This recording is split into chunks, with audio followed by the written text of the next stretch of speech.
All right, what's up, everyone? We're live and we have seen the Superman 2025. What's up, John? Feels good getting that early access. Now we didn't get the big shot early access, No. but we got early access nonetheless, and we have seen the film. Wow, We, and I'm not really all that surprised.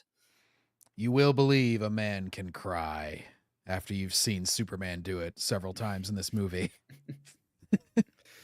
Superman, Superman, Superman. Was it as good as the shills said it was? That was the question I posed yesterday on my stream yesterday.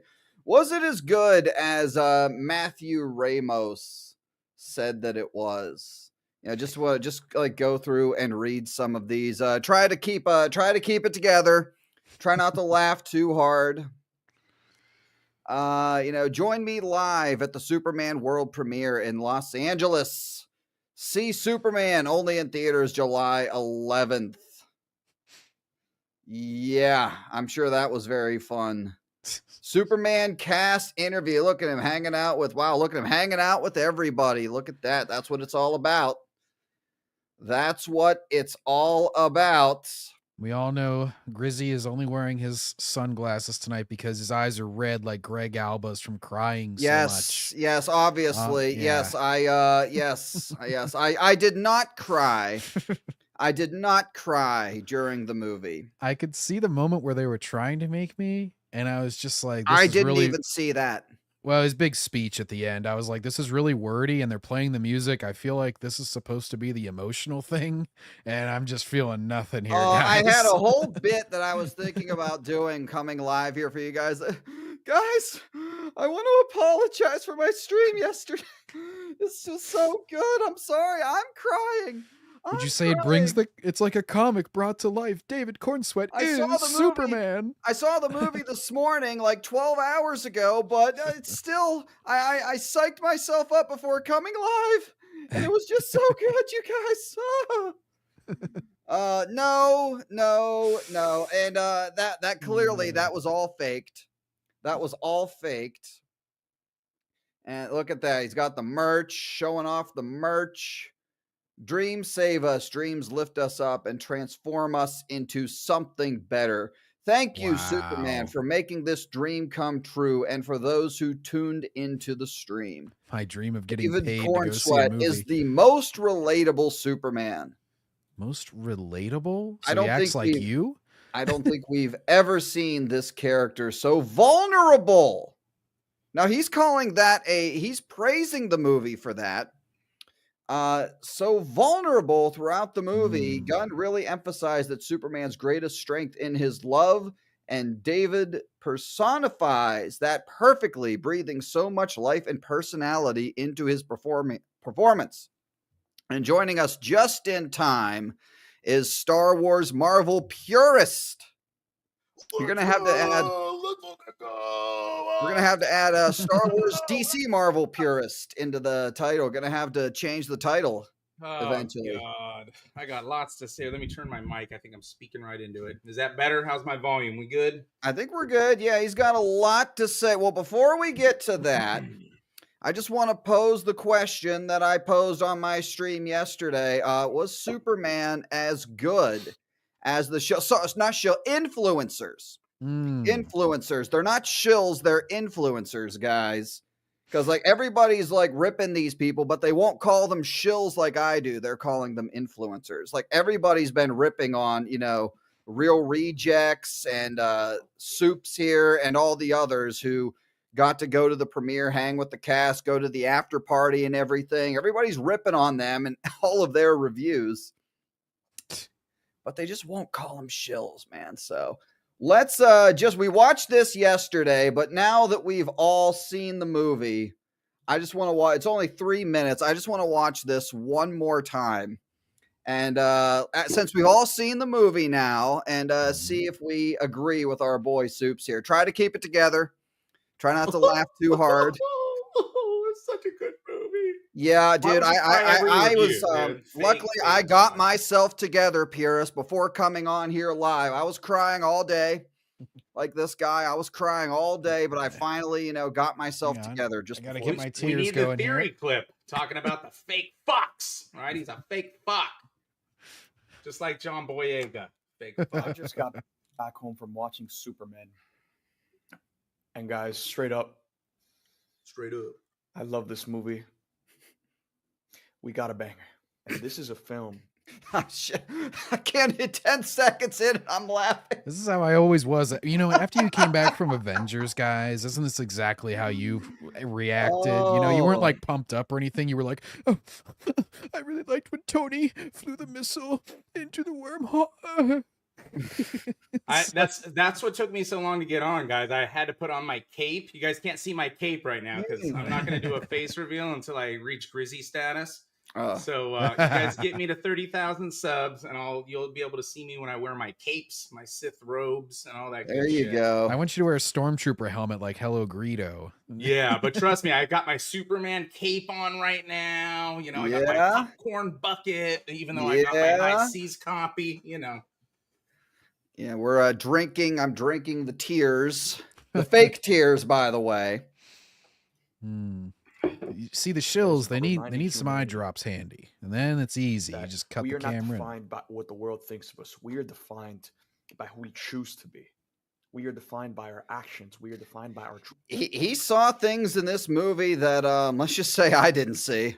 Yeah. choices. We are defined by our ability to impact other people. That is Superman's journey in this film, and it's just the movie the world needs right now.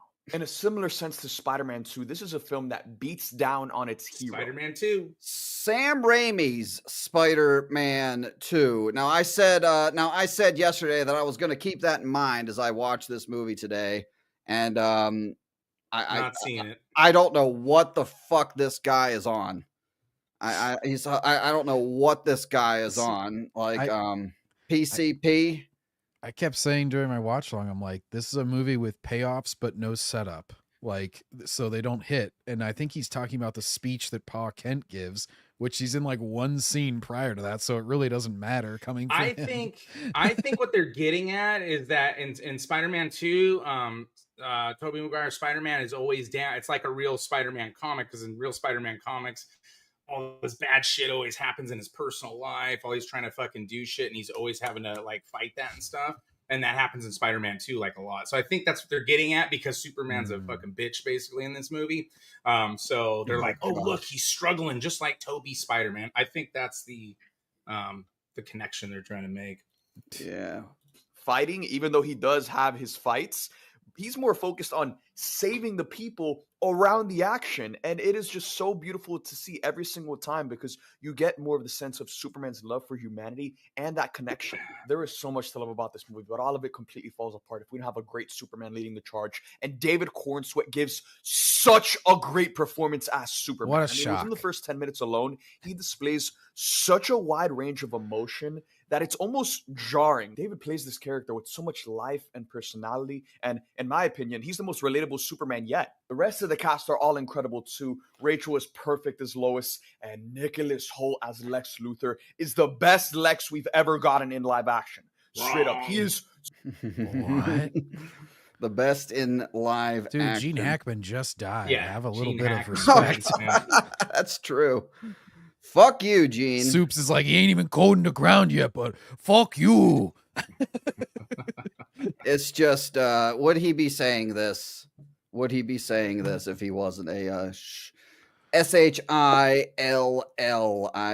don't know. I highly doubt it. Maybe he would. I don't know. 'Cause That's you a got to good get show that. You got to face. get it. Yeah, that's like an epic face. Clip it. His hand is bigger than his head.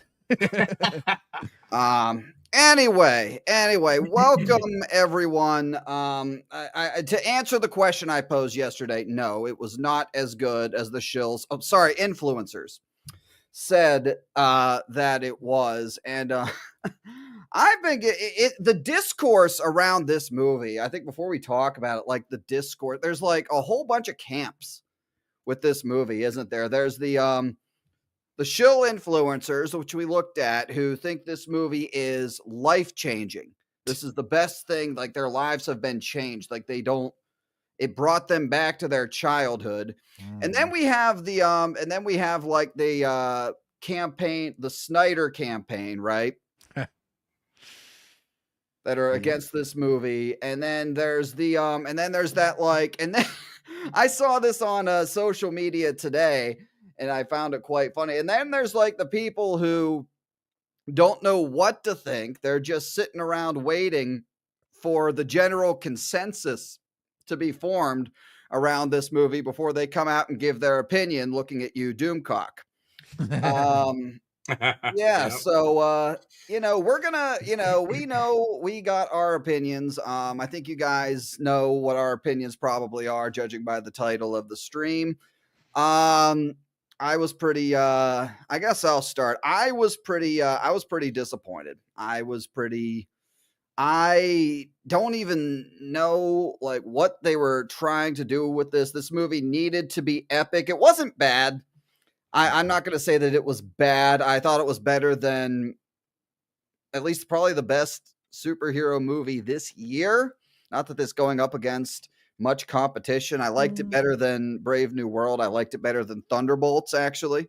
I don't know if you guys would agree with me on that. I did not like it. I didn't think it came close. I didn't like it as much as Deadpool and Wolverine. I like that a lot better than I like this. Oh yeah.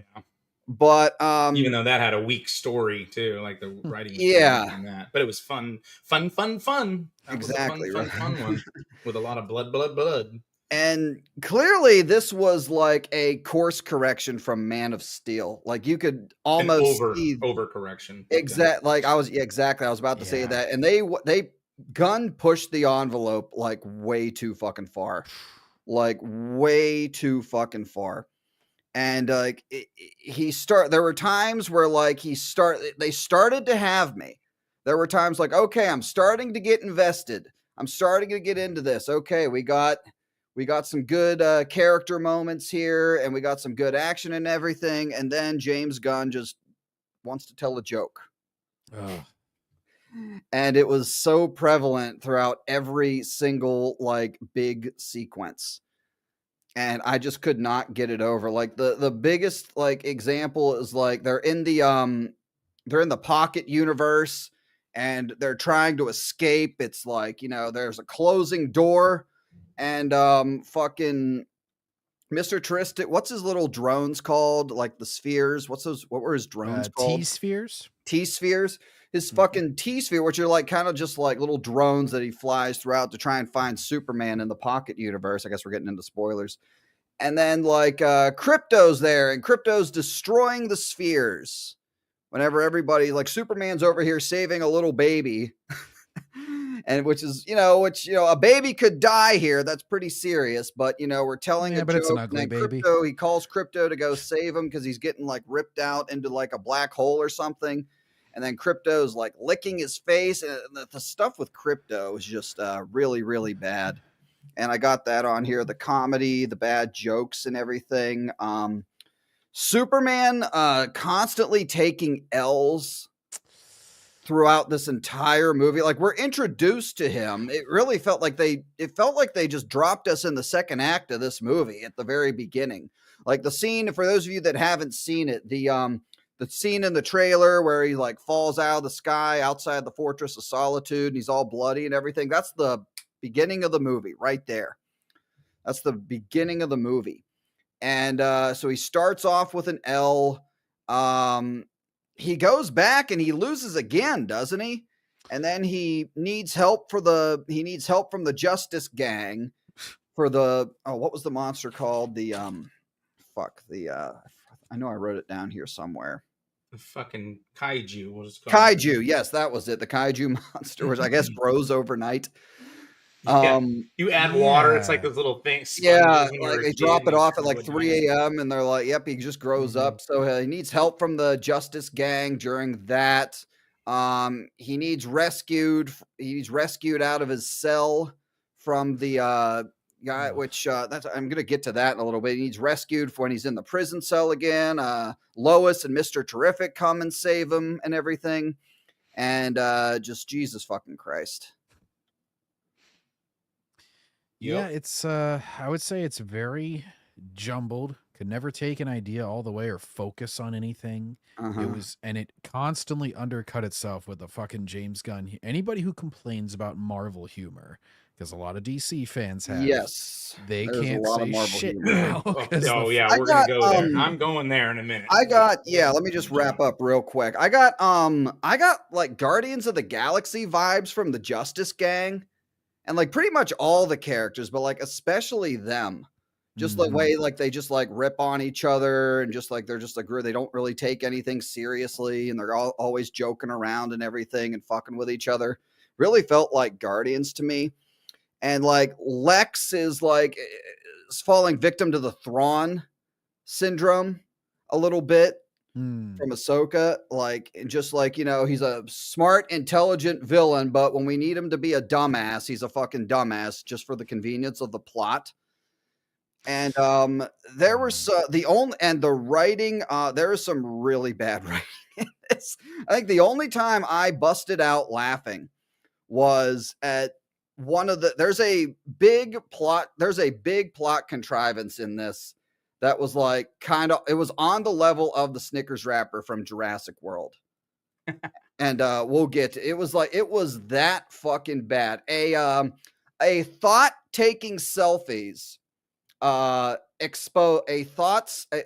selfies taken by a thought brought down Lex Luthor, exposed Lex Luthor in this movie. And that wow. Like when the guy like what's that guy's name? I got it right here. I always She's forget. the key to everything. It's woke. Jimmy Olsen. Jimmy Olsen. Yes, Jimmy Olsen, Lois Lane's co-worker. He just like pulls out his phone. She's like, "We need to find Superman." He pulls out his phone. Superman's in a pocket dimension. I'm like, "What? How the fuck do you know?" And it's like, just believe in those now. His ex-girlfriend is currently dating Lex Luthor, and it's the girl from the trailer chat, the girl from the trailer who's like taking the selfies in the trailer. That's who she is. And in some of the selfies that she was taking, she was standing in front of like Lex Luthor's like billboard that exposes his grand plan. So when Jimmy Olsen and Lois Lane are like going through the photos, like they're just like, what the fuck is this? Like, why is this like, oh, wait a minute. And Lois like zooms in the top right corner and it just exposes Lex Luthor's plan. And I freaking lost it when I saw that. I was like, James Gunn, come on, bro. And we're going to get into that. That was just, peak writing. We're going to get into it a little bit more. But that's my 2 cents on it. Very, very bad writing at times. There's some good. There's some parts where I started to get invested. The humor undercuts it completely. And I said yesterday that I'm probably going to be going into this to give it a 5 or 6 out of 10 was what I was expecting to give it. And I think I'm going to go on the lower end of that. I think probably just it's mid, it's mediocre. Like I probably go 5 out of 10 on this. Is it better than Man of Steel? Like I honestly don't know. I felt the same. Like when I saw Man of Steel, I was just like, okay. Don't really have any desire to watch this ever again. And same thing with this. I'm probably never going to watch this movie ever again. I have no desire to go back and watch this ever again. Really didn't do the job it needed to do. It needed to be epic. It really, really did not do that job. And I think I have one more post here. Oh, God damn it. I think I have it.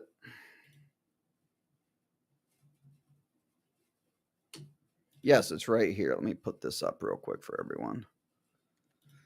So DC's new Superman needs to hit 900 million worldwide. That's the number. It hits that, and you can't argue it's a success. I assume that's week one. That's total. Right, that's total. My bad. Total box office. For those keeping track, 2013's Man of Steel swooped up 924 million adjusted for Oh, I was inflation. gonna I've been saying since the beginning, it will not make as much money as Man of Steel. I'm getting that. I'm Profit. getting that as well. You know, they got the influencers out early. They got the good rotten. You know, they're touting this Rotten Tomatoes score as well. I think Soups has it. Yeah, and on his his- inflation numbers are wrong. I think Man of Steel was like 2011. I think it was. Maybe it was 2013. 2013. Yes. I thought it was 11 also. So like, here's the. I don't know how current this is, but like that's 90 a screenshot like right after it came out, right? Yeah. Now the movie isn't even out now. You see, whenever the movie doesn't come out and the scores are bad, Rotten Tomatoes dumps it, right? But whenever it's good, oh, they leave it up. But they did have all those early screenings around the country, so it makes sense that the people going to see these at the ahead of release date screenings are all the same people who are probably, going to love this movie and give it a higher rating. So I think that the audience score will come down. I think it's only come down 1% right now. But yeah, again, they haven't. Well, the movie hasn't released yet. It doesn't release till tomorrow, or maybe tonight. But like they had those early screenings earlier in the week. So anyway, that's my 2 cents. Purist, you've been waiting patiently. Are you fucking right? I'm sorry. I don't mean to jump the shark on you, John. I don't mean to jump the shark. Here's the thing, guys, right? We deal with Disney shows all the time that got to make excuses why their Star Wars is okay, and they cry about us making fun of Disney Star Wars and Disney Marvel and shit. I unapologetically like fucking Man of Steel and shit. I can admit that it's not like super well, I mean, it is actually very comic accurate to a degree. The Pa Kent shit, not good. That's probably the worst part of it. The Killing Zod shit's never fucking bothered me. And now I'm not a Snyder bro, right? I do like his older shit. I've always said I'd love Zack Snyder to direct the Darth Bane trilogy if directly adapted, right? Because I think cinematography wise and all that, I think he'd do a hell of a good job. I don't really need him writing stories though, right? Like when he did 300, it's a fucking good movie, right? Like direct adapts are fine. This movie, like you don't even have to go. Well, so I got a couple different angles on this shit. I promise I won't rant too long. For one, people that are saying this movie isn't woke, they have a fucking angle or a fucking agenda, in my opinion. Now, I guess it's not woke as like this person does this and all that, but let's be real here. Like, okay, Mr. Terrific, right? Like, and I'm not like, again, I give myself a 6 out of 10 as far as my expertise in DC. I'm not a DC purist, right? But the original version of Mr. Terrific is a fucking straight white male, right? Not a fucking black guy. So, and it's fine. Like, I don't care, whatever. Like, I loved Rhodey as Iron Man, but I mean, I preferred the original Tony Stark Iron Man. You know, there's other examples of this shit. But for people to just be like, oh, it's not woke. Okay, so we have Hawk Girl instead of Hawk Man. Hawk Man got a comic run. We're talking decades before Hawk Woman or Hawk Girl. Yeah, they were in Action Comics in the 40s, just like Hawk Man, right? But let's be realistic. She didn't even get her own fucking comic until like 2000s or some bullshit like that. So we've had Black Hawkman, we've had Latinx woman Hawkman now.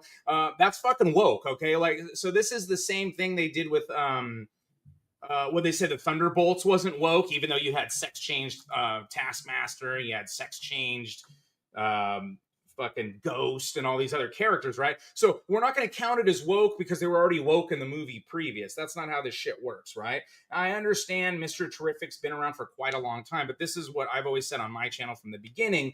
You don't skip the original source material to go to the modern age shit and then be like, hey, it's in the comics, because that's not how it fucking works, right?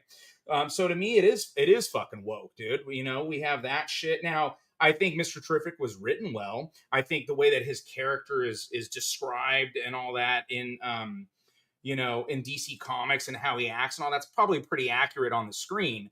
But we don't just give it a pass because it's not Marvel. Again, I'm not going to be intellectually dishonest and shit like other fucking YouTubers are. I think it's fucking woke, right? We also had the Engineer, and that's a second version of the Engineer, who's also a fucking male in the comics. Engineer's not a popular character. She also's got that cut, right? Got the side head shaved shit and all that. She's also Latinx, right? When the original was a fucking like male, right? So they still are doing all this shit, but for some reason, the narrative and the agenda is that it's okay for DC and Warner Brothers to do this. It's okay for Game of Thrones to do this. But when Marvel, and trust me, I rip on Marvel more than anybody. Everybody knows I fucking rip the fuck out of Disney Marvel. But you don't get to have your cake and fucking eat it too. This shit's fucking just as fucking woke. You got Superman crying like a bitch. Lex Luthor fucking cries like a fucking bitch. Then we get into the Man of Steel shit. Like, I know a lot of people don't like Man of Steel. This movie's darker than Man of Steel, I would say. Everybody says how dark Man of Steel is. There is a pretty dark Man of Steel. Lets Lex Luthor put a fucking bullet in someone's fucking brain because he doesn't want to give up Kent's identity or his secret identity, right?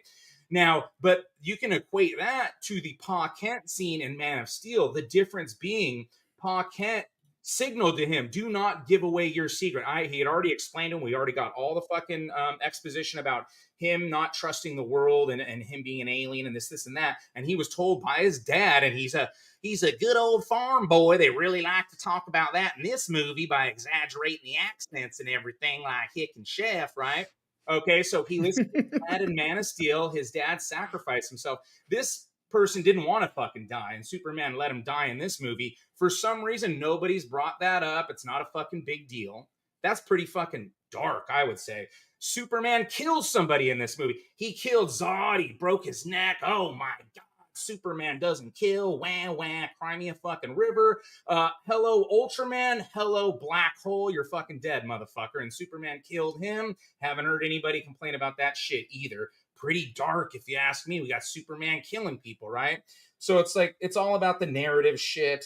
Okay, so the main thing with Jor-El, this is the main like difference. Like, at least Zack Snyder did something interesting where you had the Kryptonian father and the human father who both were positive about their son and how they wanted their son to be a man and growing up and what their mission was for him. But there was a dichotomy about whether he should or shouldn't reveal himself, you know, and how to go about that, right? That's actually kind of fucking interesting. This, we have Jor-El as a straight up fucking villain.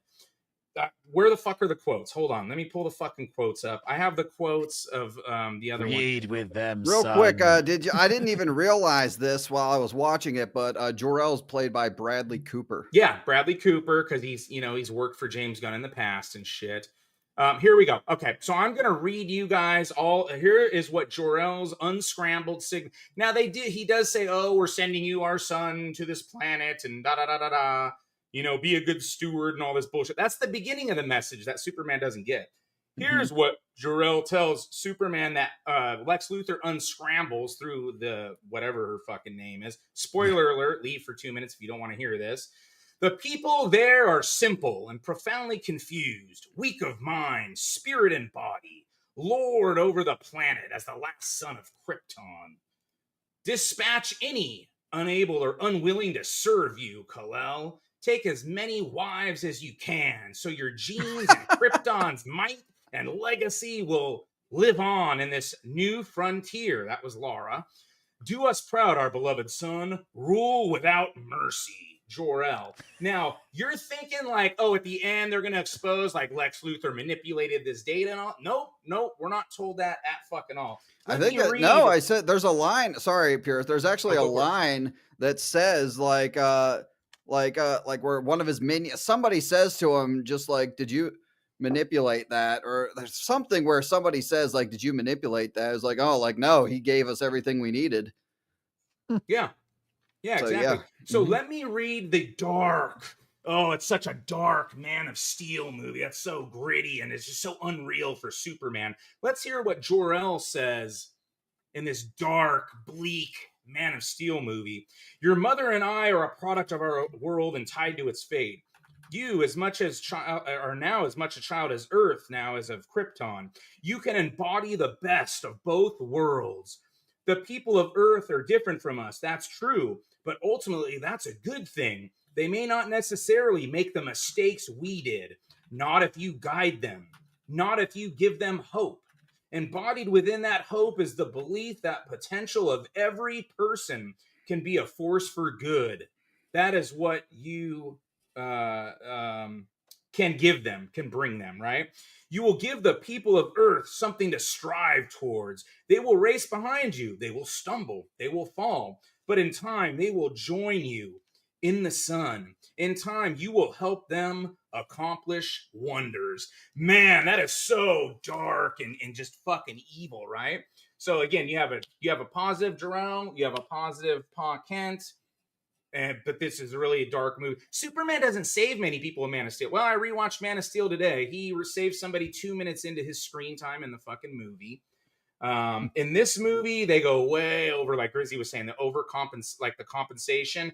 He saves a dog and a fucking bunny rabbit, a squirrel, right? He saves this person. I laughed when I saw that too. I was like, well, what the fuck? They conveniently evacuate the whole city and make sure the audience knows, hey guys, we're gonna fuck all the buildings up like Zack Snyder did, but because we announced to the audience that we're evacuating the buildings, it's okay, right? Like they somehow got the entire city evacuated. Ask didn't any they? hurricane city bro, how that goes. No fucking way you can get a whole city evacuated in an hour. It's ridiculous, man. So that's my whole thing. And again, I don't think this is like, I mean, Superman gets kicked in the fucking nuts in this too, right? So, I mean, you have a lot of the same shit Marvel does, but nobody makes a big deal about it. And again, I'm the first one that'll rip on Marvel. Let's be fucking consistent here, though, right? I mean, if you're going to say this is woke and this should be called the DCEU, right? I mean, we have a sex change Hawkman, we have a sex change engineer, and I think Lois Lane may have more screen time than Superman in this fucking movie. But nobody complains about that either, right? Because we like Rachel Brosnan because she's got a nice rack. Okay, well, I mean, I came to watch a fucking Superman movie, not a Lois movie, not a Justice Gang. I don't even think that is a Justice Gang a real thing in the comics. I know Justice League, Justice Society. I've never heard of Gang, but again, Yeah, I'm not big into the comics as well. Maybe somebody in the chat knows. Yeah, real quick as well. We got more Isabella Merced as a Hawk Girl. Last we saw her, she was diking it out with Bella Ramsey. Good to see her again. And she looks ugly in that fucking outfit. Was terrible. I think in the outfit it was a stunt double because it looked nothing like her. Yeah, I could be wrong, but like especially in some of the fighting scenes, but like it really felt like whenever I was like, is that because I knew that she was in this, but like when we first see her, she's in uniform, and I'm like, that doesn't look anything like her. And then when that scene where she's out of uniform at the Hall of Justice, I'm like, oh yeah, that's 100% her. But then when she puts the outfit back on again, it looks like a completely different person. Maybe get a better stunt double. Anyway, I did notice that. A couple more things, and then I'll shut the fuck up for a long time. So this movie, like, oh my god, Hawk woman, girl, whatever version she is, she fucking kills. Lois Lane, like, so the interview's not as bad as the trailer makes it look, right? But Lois Lane lectures him about, going into this foreign entity and talking to the leader and all that. Hawk Girl kills the motherfucker and drops him from the sky and murders his ass. And Superman that's totally scratched fine, his right? back on a cactus and got a lecture. Yeah, Hawk Girl Yeah, murders it's him. like, dude, come the fuck on, bro. So, and again, Superman does fucking kill. There's one other point that I wanted to make. Like, dude, there's just so much. At least the Snyder movie's coherent. The Snyder movie's fucking epic to me. The score is like 1,000 times fucking. I just rewatched the first 3/4 of it today after I watched this shit show because I'm like, let me like have a point of reference. And dude, 10 minutes in, the Man of Steel movie's way more fucking epic, dude. It's not as dark as everybody says. I understand people's gripes and shit. I would willingly debate those gripes. But I think anyone who thinks this shit's fucking cool or is better than Man of Steel is smoking something, dude. They're smoking some High Republic. Yeah, I've heard. I still love the original Superman movies too. There's issues with that too, like the whole saving, right? Superman gets saved in that, right? With the kryptonite necklace chain. It takes Lex's girl to fucking come jump in the pool and pull it off of him and stuff too. So it's not like he's never not been helped before, but this, he's just a bitch. He's totally fucked up the whole fucking time. I don't know, man. It was just fucking weird. The whole pocket universe shit. Some of that shit's all right, like, because you kind of get a comic book feel of like what's going on in this pocket universe and all that, but it kind of wears its welcome out like pretty fucking quick. Lex Luthor cries like a bitch. Superman's a whiny bit. Like all the men. That was my last point. At least like again, I think Zack Snyder's like most of his recent shit is really trash, but I like a lot of his older work. I like Dawn of the Dead, 300, Man of Steel. I like the director's cut of BVS. I think's fine. I think he's like me on a live stream, right? I take too long to fucking live stream, and I stream for a long time. But his men are men. They're fucking masculine and shit, and the women are women. People are like, oh my God, they have cleavage in this movie. Go back and watch all the Zack Snyder movies. I mean, the females of the Themyscira look pretty fucking good, right? Like in Marvel, they would be wearing sweatpants and sweaters and shit. So, yeah, I mean, at least, and his men generally aren't like, sure, if you look at like Rebel Moon, the woman kicks their ass and all that, but they're still not juggling circus clowns like the fucking Red Guardian and shit. And I kind of feel like Superman was kind of a juggling clown in this movie. Like, not completely, but it was definitely leaning in that direction. And how'd you like Corn Sweat? Performance wise, I didn't mind him, but again, the whiny Superman shit. Yeah, that's like I agree with you. Superman's hard to write, but like Thor's hard to write too. Thor's harder to write, right? That's why they keep doing this. He's finding his way. He's got to find his way. Because there is no kryptonite really for Thor. So he's kind of hard to write too. But people can do it. Like people talk a lot of shit about Thor: The Dark World, but I think Malekith's a shitty villain, and that movie's kind of got a lot of flaws too. But it does have the comic. It's right from a comic shop. They have Sith and the Warriors 3 and like shit that was in like the Walt Simonson Thor and a lot of different Thor comics and shit. So I don't hate that movie as much as other people do. But we do have the talking points on this one. It's like from a comic shop. And you're skipping all the arcs and you're talking about modern comics and shit. And I have no interest in modern comics. I'd prefer real comic writers that actually knew what they were doing.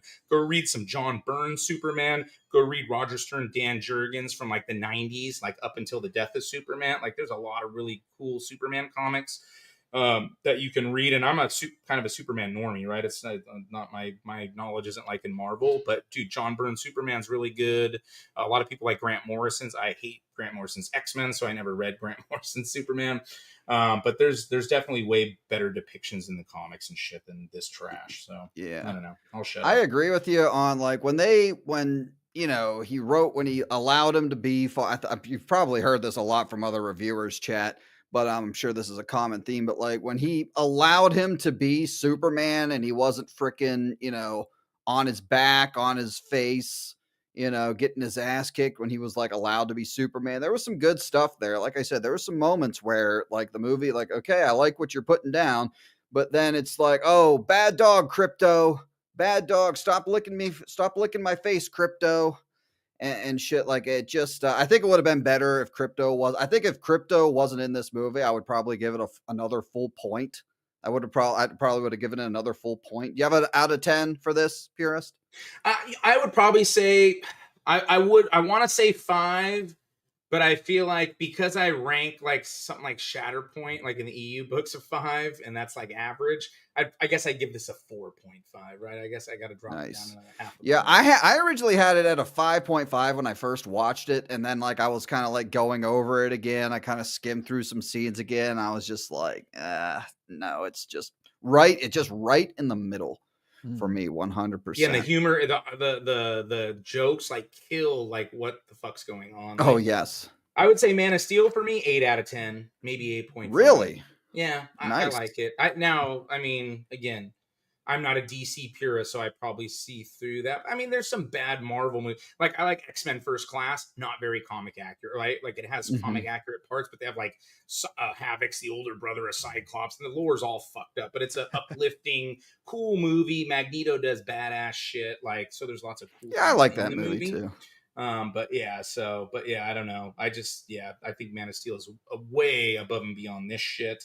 And I think if you revisit it and look at all the arguments made about that and then compare it to this movie, you'll see all of that mirrored and then either overcorrected or you'll find out this movie, like this is a family movie. So I'm supposed to bring, like my daughter's like going to be 17 now, right? But when my daughter was 9, I should bring her to a movie that talks about impregnating the entire human race and shit like that. I'm not going to lie. That's not family friendly, dude. You know? I'm not going to lie. I wouldn't mind seeing that movie. Yeah, well, me neither. I wouldn't mind seeing that Superman channel, but Superman, like evil Superman. He goes around kidnapping women, taking them to the floor. That'd be dark. But when you find them, make sure they're double D's or above. I'd check it, right? I'd check that shit. Sydney Sweeney, I've come to talk. Yeah, but again, that's floating not outside of her window. That's not my idea of family friendly and shit, right? I mean, Yeah, it's a big normie movie. It's a kids movie. It's a normie movie. It's a turn off your brain and enjoy it for what it is, which is a big defense from the influencers, right? right. But yeah, it just was they needed this to be like they're probably going to tout the Rotten Tomatoes. I wouldn't be surprised if there's some shenanigans going on over there, but it needed to be like epic. It needed to be $1 billion movie, and I don't think it's going to hit that. John, do you have John Luthor? You have a rant that you want to go on at all, or not really? I mean, more of just I let Purist handle all the canon stuff. It obviously he knows all that stuff way better than me, and I certainly agree with a lot of it being changed and everything. Just judging, even if you eliminate all that, I gotta say though, like I wasn't really thinking about Man of Steel at all while I was watching this, or like previous incarnations. I was kind of just trying to be, real open-minded. Like, hey, how is it as a movie? And it's completely jumbled. That's the thing. You can't get invested as a drama because it's constantly throwing in the cringe humor, and then you can't really. It's not like completely silly like a Guardians of the Galaxy where it's like a generally comedic movie, because then they try and throw in some emotional baggage or something at some point. Like Pa Kent is the easiest example of kind of demonstrating the point I'm talking about. They literally have him in one scene where he's on the phone. I think he says one line where he's like, "Don't be a stranger," and he's like not even the main person talking. And then they throw in that emotional speech at the end where he's like, "Oh, I've been so proud of you, son." I'm like, who the fuck are you? Like, I never even met you, dude. Like, are we supposed to be invested in this scene in the movie now? Like, you just threw this in at the end to try and get some cheap emotional crap. Like, I'm sorry, James Gunn. You did not set any of these payoffs up. It's like you're trying to do payoffs for a movie you didn't make. So that would be my general thing, is just like tonally and just writing wise, it's just like it's two different movies like fighting constantly, it feels like. At least two, probably more. Another thing I wanted to say and I kind of didn't touch on is that it's very rushed. They jump right into it. And it didn't even really feel, I don't know, like it feels like I kind of thought about this while I was watching it. It felt like they were making the same mistakes that Snyder made with trying to rush his expanded universe as well, like jumping straight to the Justice League movie without introducing the characters and everything. That was actually the studio, but was it? Okay, yeah, well, because they wanted to compete with Civil War. So Yep. they wanted to do Batman. Okay, that makes sense. Yeah, he wanted to do Man of Steel 2 Brainiac. Which this is why I have the purist here. Here's an easy formula for me. DC, you have such an easy cheat sheet. Look at Bruce Timm in the animated universe and just blatantly fucking copy it. I don't care if you're copying your own shit. Like Disney Star Wars could plagiarize the EU. You paid fucking $4 billion for it. You think you may want to plagiarize your own shit. One more quote I found, because just to show you it's not just Man of Steel. Here's Smallville, the finale, part 2. Jor-El to Clark / Superman. We have been down a long road, Kal-El, one paved with difficult trials. Those trials are behind you now. Any father can only hope that he is one day humbled by the feats of his son.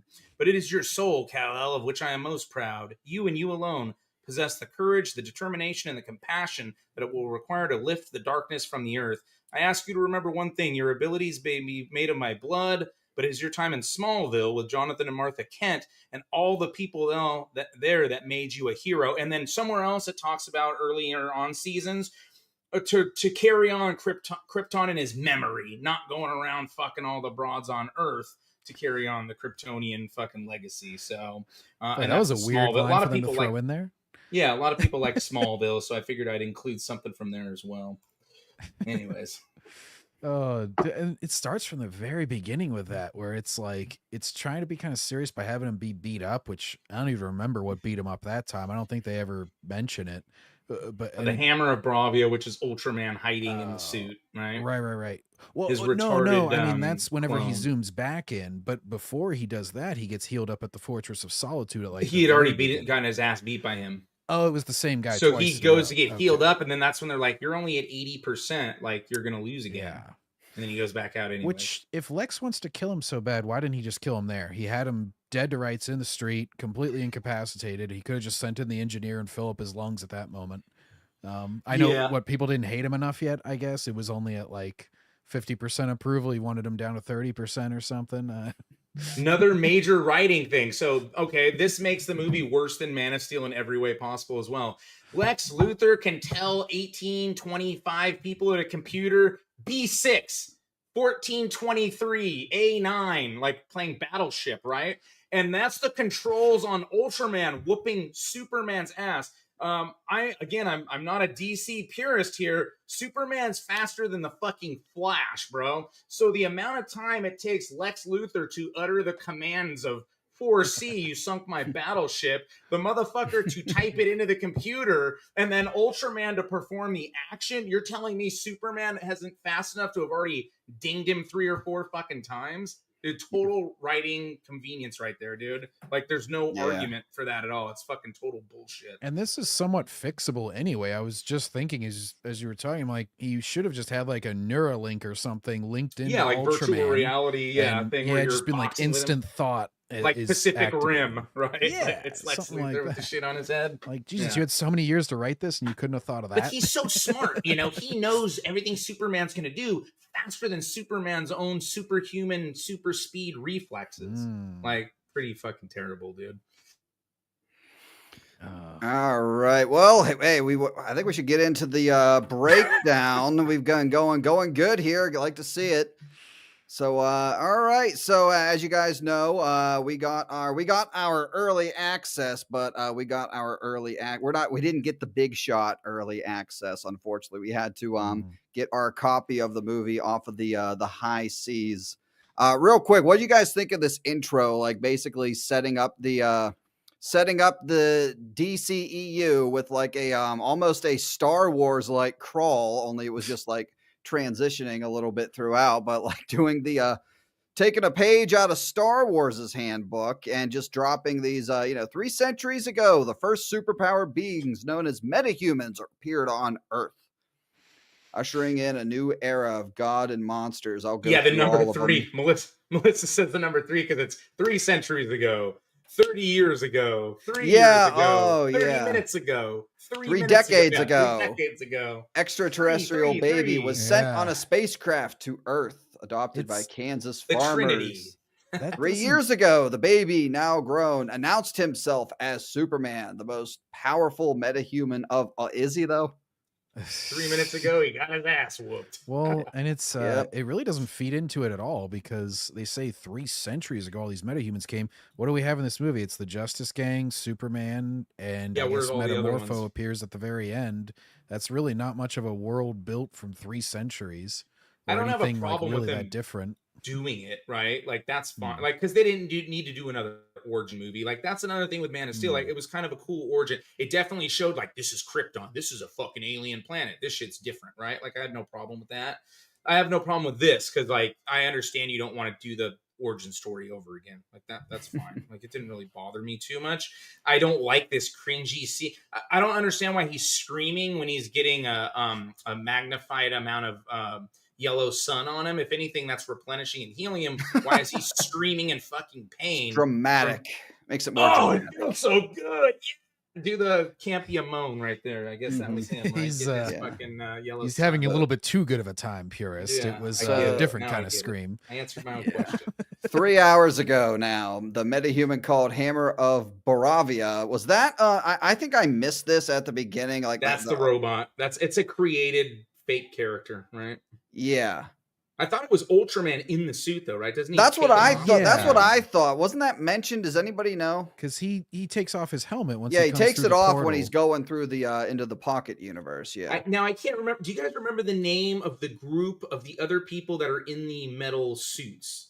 Like the Reapers, the Reavers, the Raptors? the Wieners, the Raptors. I think they're called Raptors. So are they humans or not? Because that's. I thought they were. If they're I thought they were humans, the robots. one guy gets punched in the fucking jaw by Superman, he would be dead. Okay, so Superman killed him, and then he eye lasered all of them, so they're all dead too. Like, what did he control his eye beams enough to where they didn't? I saw some when they were laying on the ground, they were moving. I Yeah, thought yeah, I they were saw that. moving. So he Yeah. just magically made his eye laser I don't stop know. 3/4 of the way through the metal. So again, like here he is killing again. It's becoming a very dark Superman movie. The Superman's killing everyone. Like Superman just doesn't do this, right? Like that's the argument people Yeah. like to use. So Superman takes a big fat L. Well, it's pretty much To all the start the movie. release, or not all of them, but it's a couple of the already released clips where, you know, it's him falling, all crippled, Crypto grabs the cape and all that. Yeah, I'm sure most of you've seen this. Yeah, this is the scene from the trailer, the scene that I think all of this was I think this whole sequence was released the first 8 minutes or so. Yeah, the Yeah. robots afterwards is in there. Yeah. We have robots with fucking gender, right? There's gender robots. I think number Well, like, we don't 4, have is that her name? I names. think that's J.I. Jacobs' fucking wife. Number 4, I think she made a fucking guest appearance. Like, damn, dude. Interesting. Corn Sweat's lazy eye. Yeah, he definitely has one.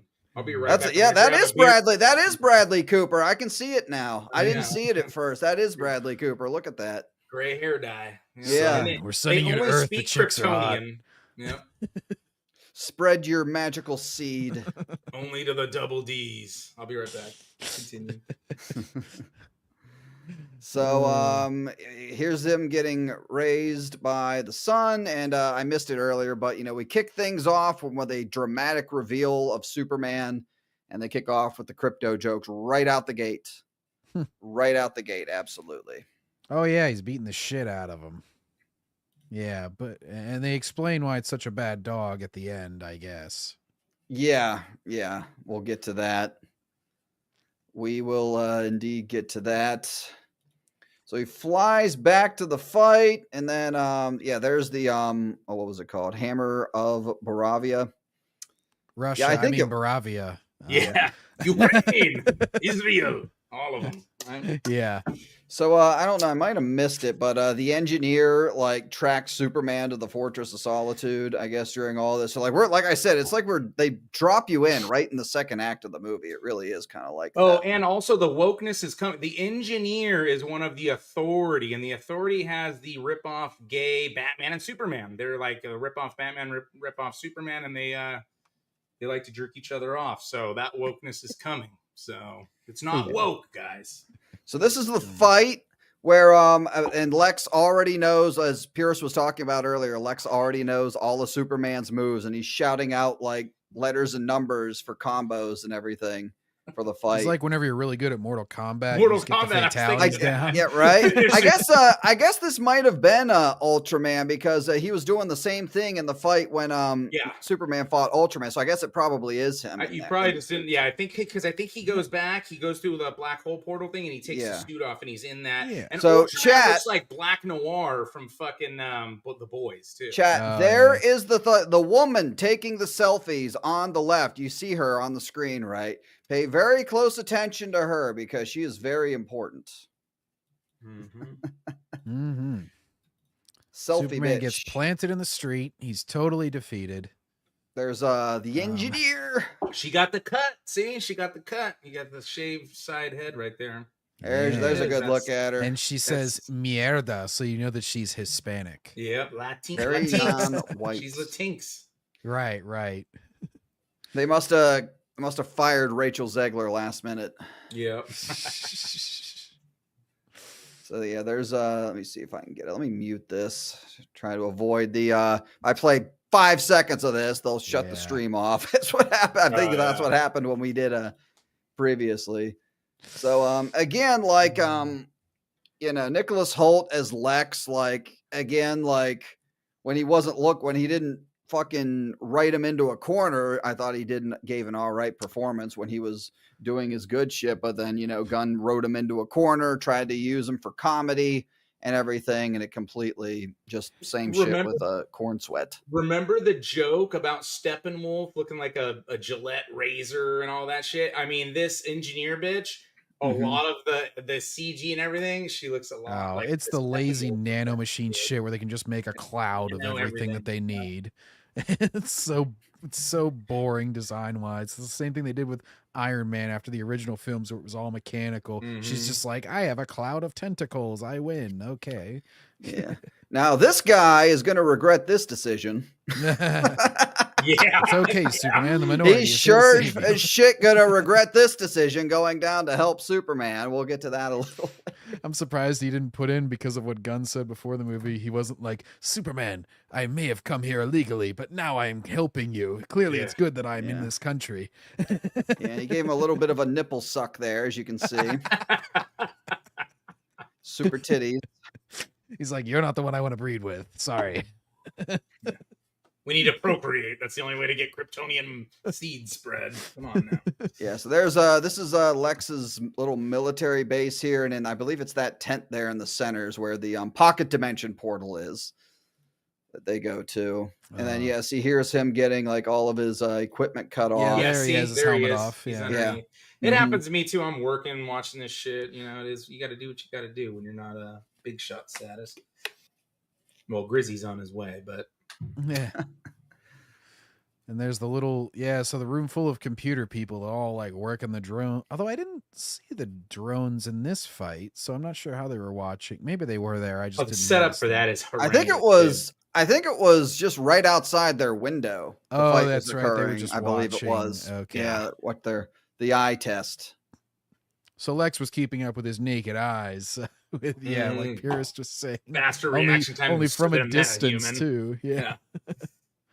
I think this is like one of the only Clark Kent. We get like 2 Clark Kent scenes or something. Yeah, we right? really don't get a lot of There's- Clark Kent in this. Yeah, he was Yeah. definitely Superman a lot. He was Superman there, and in the building, and then when he does his interview with Lois, Mhm. and that's pretty much it. Yeah, I think there was Mhm. definitely a lot more, which is fine, right? It's a superhero Yeah. movie. We want to see superheroing. That's fine. Right. No, I think of as far as praising a performance, the only reason I bring it up is like Christopher Reeve. That's where he really stood out. He completely Yeah. transformed. 'Cause he would was take off his bumbling, glasses and stumbling straighten Clark. up a little bit, Yeah. and you'd Mhm. notice like the subtle physical change, and that's how he stayed hidden. In this one, he still pretty much acts the same way whenever he's Clark. It seems like. I mean, the one time he's being interviewed as Superman, so I understand that. But even in the office, he's kind of like a, pretty chill, laid back, kind of like Boy Scout kind of guy. He doesn't have like the nerdiness or the bumblingness or anything like that. Other than whenever he says like, "Oh, sorry, I'm late" or whatever, real quick. But talking with Mhm. Lois and Jimmy and all them, he's not really disguising his attitude too much. You don't really get a chance to get to know Clark really in this all that No, it's much, small really, or his sample size. personality. Oh, here's his retarded parents. I was gonna say, Purish, you missed a chance to reenact a scene from the movie with your dog. This is where they set up and that Mrs. speech Kent. later, guys. They have Mr. Kent say one line here that's completely innocuous. Oh, there's the stud. There's the player, Jimmy Olsen. There he is. Just make sure to pause Every on, woman, that every cat woman on the planet wants this guy, and that is the reason we're bringing that up is because it's very important to the plot. chick. Yeah. So Nice. okay, one more thing. Jimmy Olsen was it in Man of Steel? I can't remember. And some other show or something. They turned him into a black dude. Now he's back to being white. Perry White remains race swapped. Mhm. So, but it's okay. It's not woke because they already race swapped him before, so that doesn't fucking count for some reason. Kind of like Nick Fury, right? Because Nick Fury's a white dude in the comics. So again, I don't really care about the race shit, but let's be consistent here. If Marvel does it and it's fucking woke, then when DC does it, it's also woke. Well, hang on, You know, guys. it's Maybe both we're not. ways. Maybe we're not the best judge, though. Let's ask OG and Melissa and all them. I mean, you would ask Jimmy out, right? If he was working in your office. Looks like he got his braces off last week. Right? Uh, That guy right there. yeah. And it's so Hey important to the reason that we're hitting this, Chaz, because it's very important to the plot. I think there's some broads like checking him out at some point. There's a shot at there's a shot at Clark. He looks like he should be in the show Suits in that shot. Mm-hmm. So this is that president that he shoved up against a cactus. Yeah. That was unacceptable. It's BB Putin. Mm-hmm. Luther is at the Pentagon giving a speech. Yeah. Anything on this? Gonna go a little bit quicker on the breakdown. I mean, not too Okay, much. so that's He's- Rick Flag Sr. Mm. So is Rick Flag Sr. the same one, or is that Rick Flag Jr. that's Rick Flag in the Suicide Squad that Joel Kinnaman plays? I don't know the Rick Flag lore. Like I said, I'm not a DC purist, but Yeah. I guess I could be a Wikipedia warrior and look it up. I mean, I'll do a lore video on it next, like I know all about the character. Now this scene, this is the Lois interview. So this scene dragged on for so. Well, they make out a bit in the kitchen goddamn first. They didn't show long. that Yeah, part they make before. out in the kitchen, and then she agrees to interview, and this goes on and on and on and on and on and on and on and on. Like this is just me clicking. We're about 5 minutes right now. On and on and on and on and on and on. And this just go. They fight, and then he leaves. He doesn't like her questions, and then he leaves. So they like kind of sort of break up, but not really. Yeah, Superman is very easily #triggered. Yeah, Rick Flag Jr. is Joel Kinnaman, so this is his dad. Frank Grilla's his dad. So yeah, she questions like two things about what he did. Why did you injure the president? And, you're doing these things. You can see how this could be seen as controversial. He's just like, I just saved lives. Wow. And that's the same president, that Hawk woman, girl, whatever her classification is. That's the one she drops from the sky to his death. Hawk Tua, we'll call her. Apparently, Lois needs to interview her ass and correct her on how to be a fucking hero. Just like Superman. Yeah.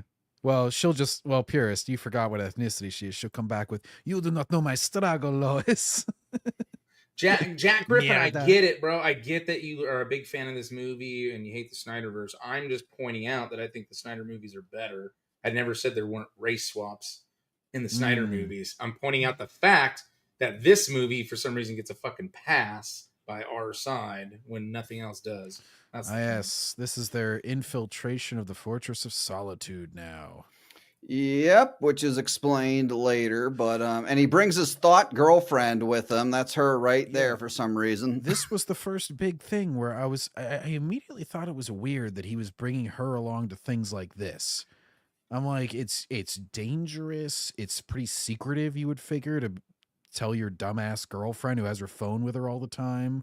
Like, immediately whenever they got off the ship, I'm like, why is she here? Like, oh, it's because doesn't Ultraman look like Black Noir though? Yes, fucking, absolutely. The boys. It's always they got to have a face cover. They got to have a reveal later, so it's always that. It's the same look they always have.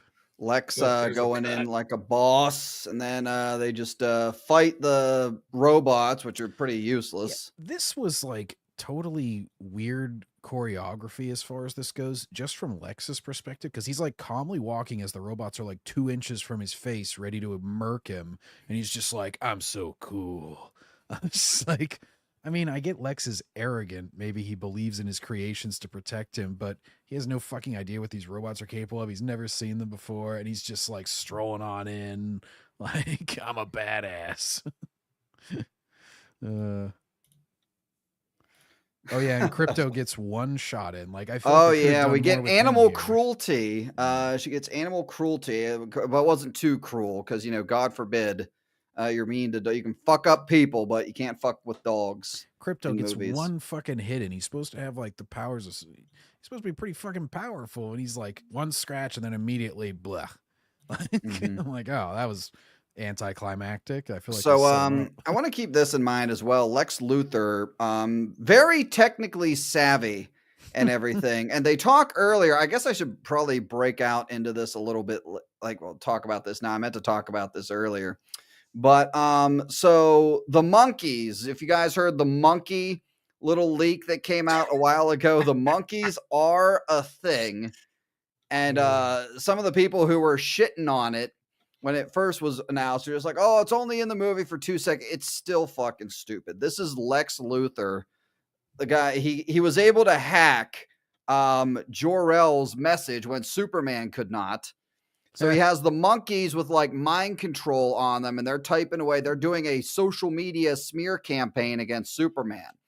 So all the super #super shit and everything that comes from the monkeys. Now it's only like 2 seconds in to the movie. I think that was a shot at the audience or shot at the critics from James Gunn, because like Lex Luthor, as intelligence, as being able to hack this entire system, the Kryptonian message from Jor-El to Superman, being able to hack that. I mean, he can't come up with some sort of like artificial intelligence program to do the smear campaign or something better than that to do a smear campaign against Superman. He's got to use the monkeys. I just thought that was kind of weird. He needs to ask J.I. Akub. He's got a lot more money than he does, so he could get some good botted likes on all of his stuff. Get some good, exactly.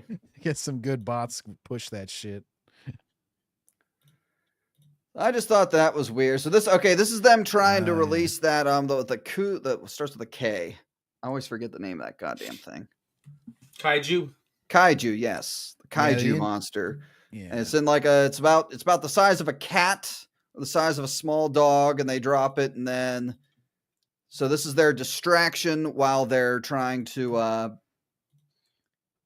I guess that is. I was gonna say it doesn't really look like Bradley Cooper, but I guess he kind of does if you look closer. I don't know. Must have been some after images or something. But they release it, and then the next morning, boom, we got this fucking monstrosity. Yeah, it ran around looking like Lilo and Stitch or some shit. Superman. There's Superman saving the animals. Mm-hmm.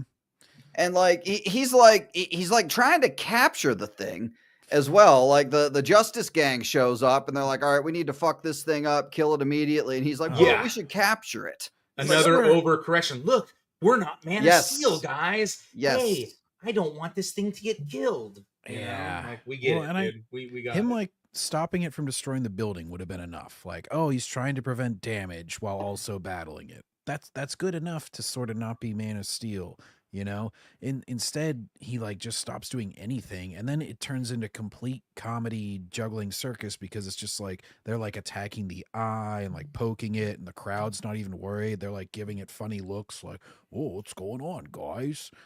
It's just like it's like it takes a big pause on any drama where it's just like these comedy beats just take over, and it's not even funny comedy. It's just kind of like, oh, okay, we're not in any real danger, huh? This thing kind of looks goofy too. Yeah, the like, CG. Most of the CG looked good, but in this scene, I felt like this thing looked pretty cringe. Yeah. It looked like it had a lazy eye like corn sweat. Oh, they got your girl, John. Guys. There's your girl, John. Yep. She bounces up and down at one point in this movie. That was my favorite part of the movie. At the ending, yeah. Yeah. There's the Justice Gang right there. I'm trying to get it without that sun glare. Isabella, why? Isabella. You gotta be covered. You gotta, you ever see the Justice League Unlimited Hawk Girl costume? It's pretty simple, pretty, much better looking than this shit.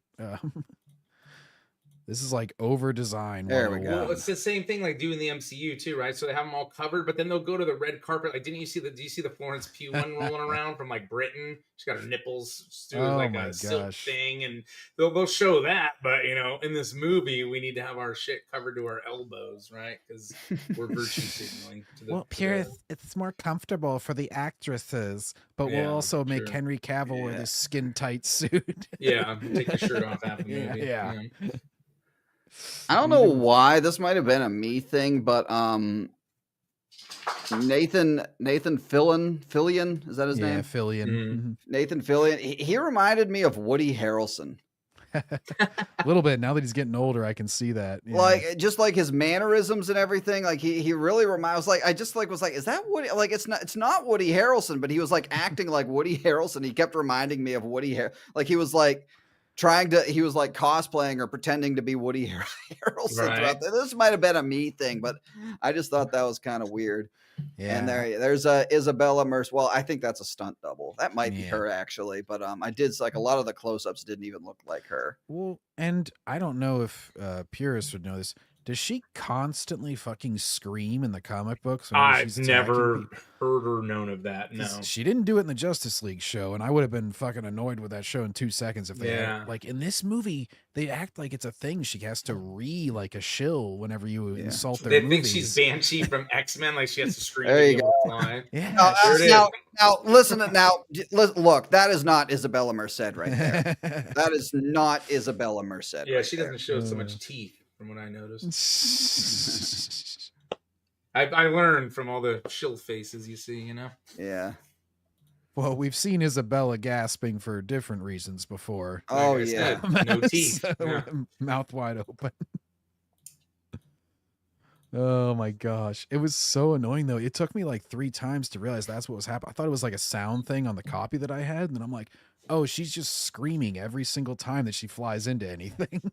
Did you guys notice? Is the score like non-existent, or is it just really like? Is it because we looked at a bootleg copy, or it had like no epicness at all? Like I don't know. Like It it might just have been. was I very noticed when bland. like the other languages were speaking, like it was because you could see the translation down there. I don't know what Oh, language yeah. that is, but it was Yeah. translating it to another language and not English, which kind of was kind of the downside of getting our high seas copies. But I don't know what you yeah, guys are talking about. I just coincidentally ran across this. Who am I to It say where it just came seems from? very unenergetic. Like I don't know. There's not anything memorable about the score at all that I can Mhm. remember, except for the fact that we're using and remixing John Williams' fucking music. Yeah.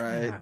It's like they're constantly trying to do like the YouTube copyright free version of John Williams music. It's kind of weird. That's another thing. Like Man of Steel at least tried to make their own, right? And again, I think the score on that shit's pretty cool, dude. Like Yeah. this I don't score, I have mind- nothing that was like, oh, that's like cool, or that gets you like emotional, or I don't know. Man I of didn't Steel, like it I at don't all. mind it. The guitar, not to get too down that track, but the guitar riff for Wonder Woman I got real tired of by the time that series was Oh over. yeah, for Wonder Woman.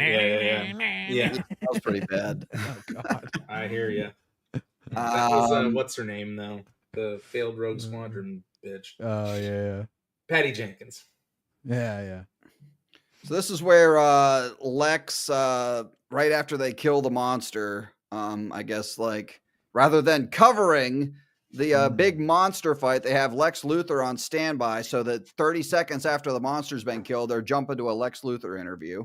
It's kind of weird, but got to move the plot along, and he releases the true second half of the Jor-El message to Cal. Superman, as you can see there, Superman on a mission to destroy us. And this is where they play the quote that Purist read earlier. And then everybody just starts booing it, which I don't know if I would really buy that. I don't Especially know. in the era and the age. You're making this a modern movie, right? You don't Yeah, think like people there's a are lot like, of "Oh, that's fake a news guide." out there. Like if this happened in today's society, it would be like, well, wait a minute. Wait, clearly Lex Luthor does not has personal issues with Superman, even though it was true. But I still think people would have been a lot more skeptical of this. I mean, I'm just a YouTuber, and I made a video about Theory kissing John Boyega's ass, and I got people in my comment section telling me I AI'd his voice and I added all this shit. So, I mean, if that's believable for a fucking YouTuber, I think they would Yeah. think Lex Luthor, with all his technology and money, might And be then, able like, to doctor that at shit the end up. of the movie, like for the third act, the final battle, then like everybody just forgets about it. Everybody just forgives him. All of a sudden, Superman. yeah. They're cheering his name. They all just forget that everybody hated him, but when the plot needs everybody to like him again. Well, he's been saving people for 3 years, but he really just needed to do it one more time, and then they weren't going to believe any fake news about him. Yeah. So here's that. What country's from this guy from? Baravia. Fuck this fucking guy. This started to remind me of fucking Wonder Woman 84 with the invasion and land takeover and stuff. I was like, Yeah. So, Superman returns to the Fortress of Solitude, sees the aftermath of Lex's attack. He storms into Lex Luthor's building. Where's my dog? Where's the trigger? My 16-year-old walked in on this and started laughing her fucking ass off. Like, what are you watching? Like, what is this shit? Guys, again, just And watch the DC animated he's being universe. recorded. They were recording him, and then that got put on the internet.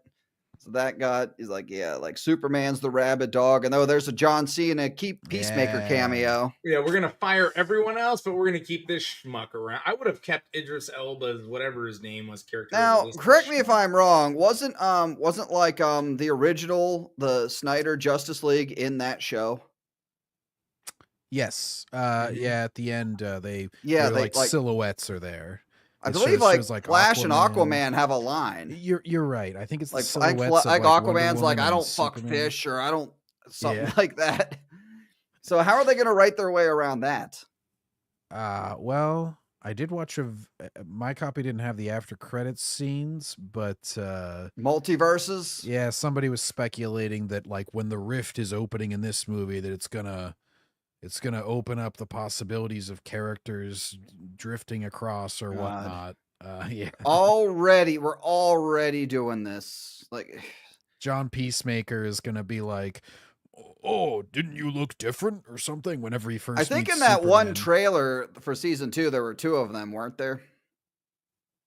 2 of what? 2 John Cena Peacemakers. Oh, I don't remember. I think there were some people in the chat. I know I watched the trailer once. I never even saw the show. I've just seen some clips. But I watched the trailer for season 2, and there were 2. I believe there were 2. There's like one in costume, one out of costume, and he like pulls a gun on him or something. He's like, "Who the fuck are you?" or some shit. Peacemaker fucking sucks. What a shitty character. I saw a dude. trailer for season 2 of Twisted Metal, and I think I'm more hyped for that than I am for anything else. Grace Randolph said she's going to cover Peacemaker season 2. She's excited for it. Hey, this guy definitely loves China, though. We can tell you that. China. Chinese to do opinion or apologies, right? I'm so sorry for insulting your concentration camps, China. My bad.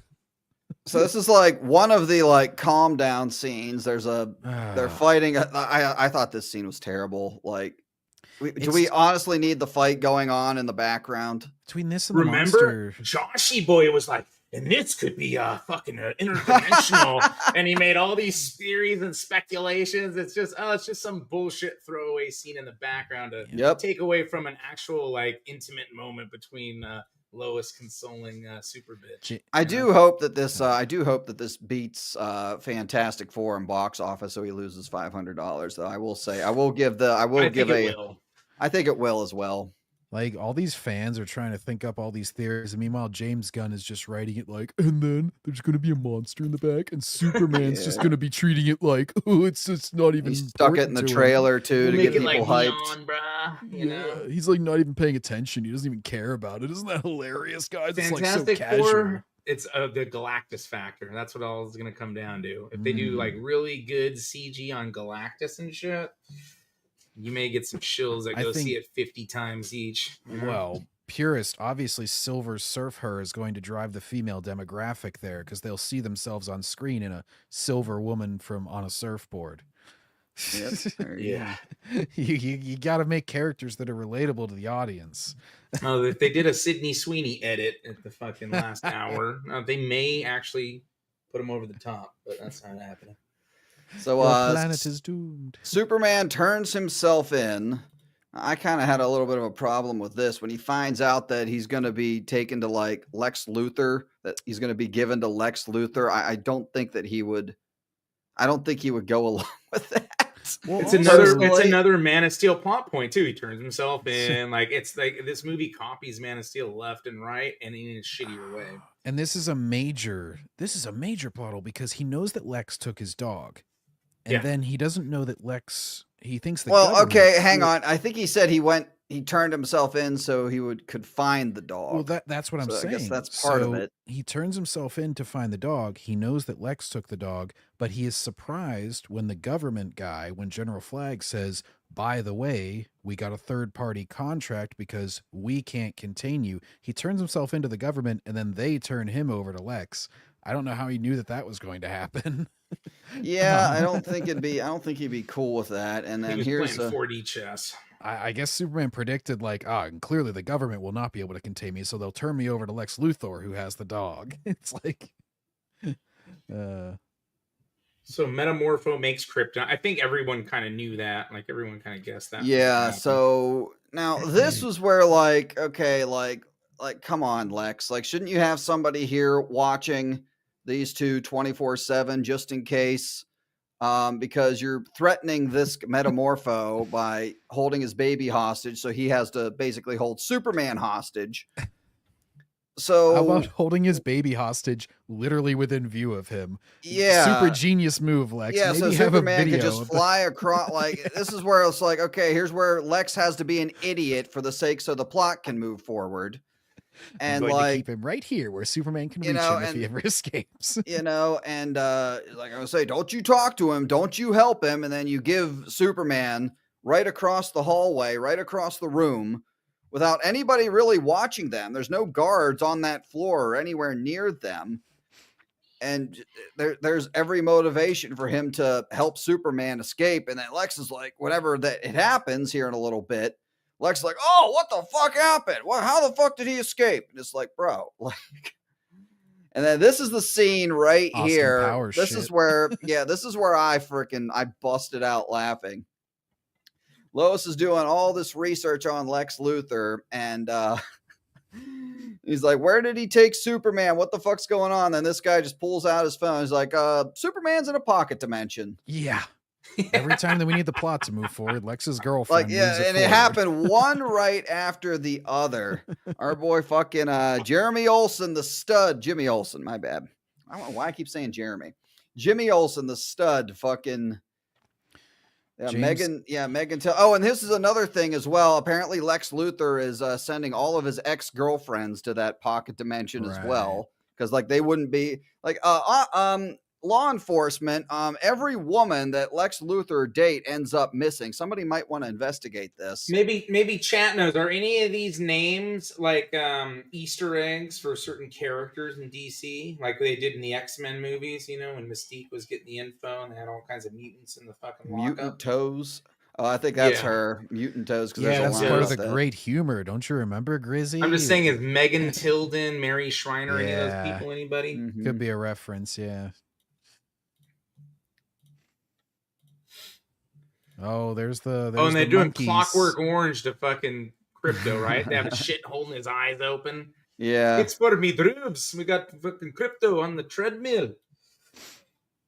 And then I think this is the scene. This is your scene here, purist. So he brings the guy in. Oh wait, no. Oh, it's after this. So yeah, so he literally goes to Oh, meet yeah. this chick, the selfie thought, in like the red light district, because he's walking through and there's like actual whores on the street. There they are.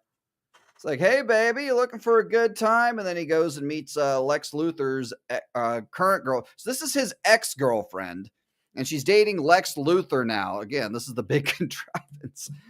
And we're gonna get to it a little bit, but she like agrees. So he's gonna take her back if reluctantly takes her back if she agrees to expose Lex Luthor. And Lex Luthor's like filthy rich. So I'm guessing like Jimmy Olsen is hung like Jimmy Olsen and Supergirl, right? And that's how she's like, oh, I'll leave Lex for you for sure, even though he's got all kinds of money and shit. Yeah, it's pretty weird. This is all like the shit all starts to kind of really fall apart here, Yeah, right around here. This is where I think I wrote in my notes. I kind of been deviating away from them. I think I wrote in my I wrote mine. I'm like, okay, this is where it gets goofy. This is where it really gets James goofy. Gunn. And some of the stuff's like whatever, like right, like when he's in the shit holding up the baby, like it's like okay, it's kind of weird, like you know they're in a pocket dimension, this weird shit's going on. So that's where the shills are like, this is like right out of a comic book, right? You can fucking see like some of the comic tropes, but yeah, I don't know, dude. It really gets sloppy at this point. Yeah, this is where they go to the Hall of Justice. Lois goes to the Hall of Justice to try and talk the. When you were getting your shill clips, did they all orgasm shit. over the Hall of Justice? I didn't notice that when you did your shill reviews. I don't think they even mentioned it. Oh wow! Everything was mostly non-spoiler. Because like I said, I'm more of a DC normie, but I had the fucking Hall of Justice when I was about 7 or 8 years old, and I had all the fucking Justice League and Justice Society and all those toys. So. Meanwhile, at the Hall of Justice. So there's Isabella. That's actually her this time. Yeah, this is the one. I guess they're in Peacemaker season 2 as well. The Justice Gang is. Oh, really? Yeah. I never watched any of the I had no interest in Peacemaker. I didn't either. I just watched the trailer, but they're in the trailer. I think Rick Flag should have murdered his ass. I would have much rather seen Rick Flag. I like the tech that Idris Elba's, whatever his name was, had. Like, I would have much rather seen a show with either one of them. Much easier role here for Isabella Merced. I'm sure after fucking being forced to make out with Bella Ramsey, Well, this she was may a have wanted to walk. make out with Rachel Brosnahan, but we don't Yeah. know. We have to ask her. I was just gonna say, if she's in Peacemaker, James Gunn's wife was kind of hot in that first season, which is obviously why James Gunn then married her after it. He's like, "Hey, baby, I'll put you in this show."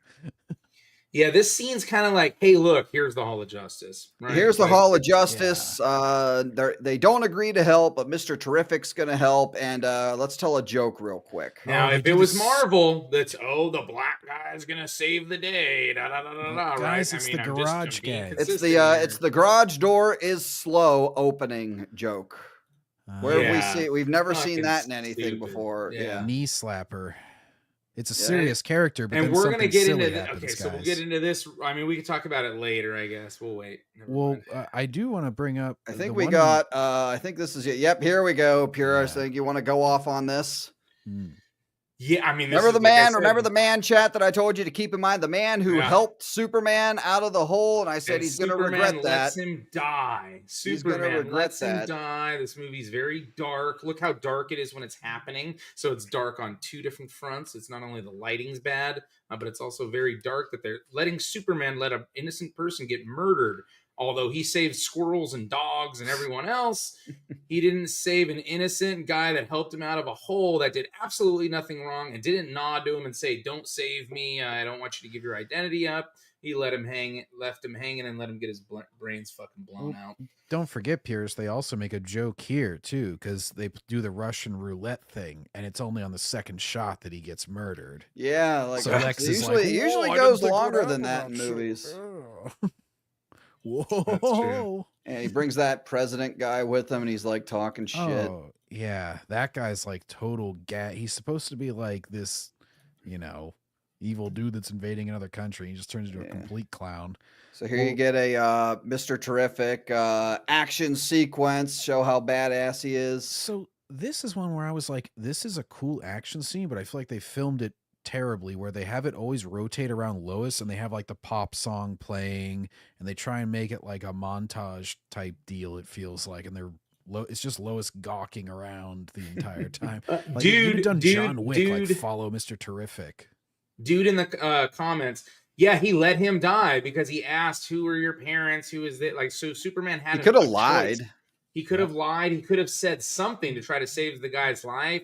He did a pretend fucking Russian roulette shot. Nothing happened. Superman didn't give up the information. Now, regardless if he's almost dead from kryptonite, he could still have tried to say something to be heroic and save the guy's life. So that's not being very heroic. I mean, that's a real hero would have used their brain to try to figure something out to where the innocent person to get murdered. And in that first, the Justice Gang scene, they start off with the hilarious running gag of Guy Gardner likes the name Justice Gang, and everybody else calls it stupid every single time he brings it up. They pay that off. Yeah, it sets up a great payoff later in the movie. Yeah. It's like they spend so much time on these stupid setups and pays off, like Jimmy with the girl. So the being like, Mr. Terrific shit was cool, but is he a metahuman or no? Or is he just a tech guy? Because I don't really know much about him. I don't know anything about him. well, Because I he's can kicking only- ass like he's a metahuman. Because if he's just a regular human being, I don't see him taking out all these guards in these robotic armor and shit like that, right? If he's just a human being with tech. Now, I realize he used a lot of the tech with what he was doing, but a lot of it was focused on protecting Lois and shit like that. So how is he able to pull all that off at once? I don't know. I can only judge off the Arrowverse, which obviously is not known for its accuracy, and he was not metahuman in that. He was just a normal guy with tech. Yeah, I don't think he is. I'm pretty sure he's just tech. But Yeah. See, he's not. Yeah. Okay.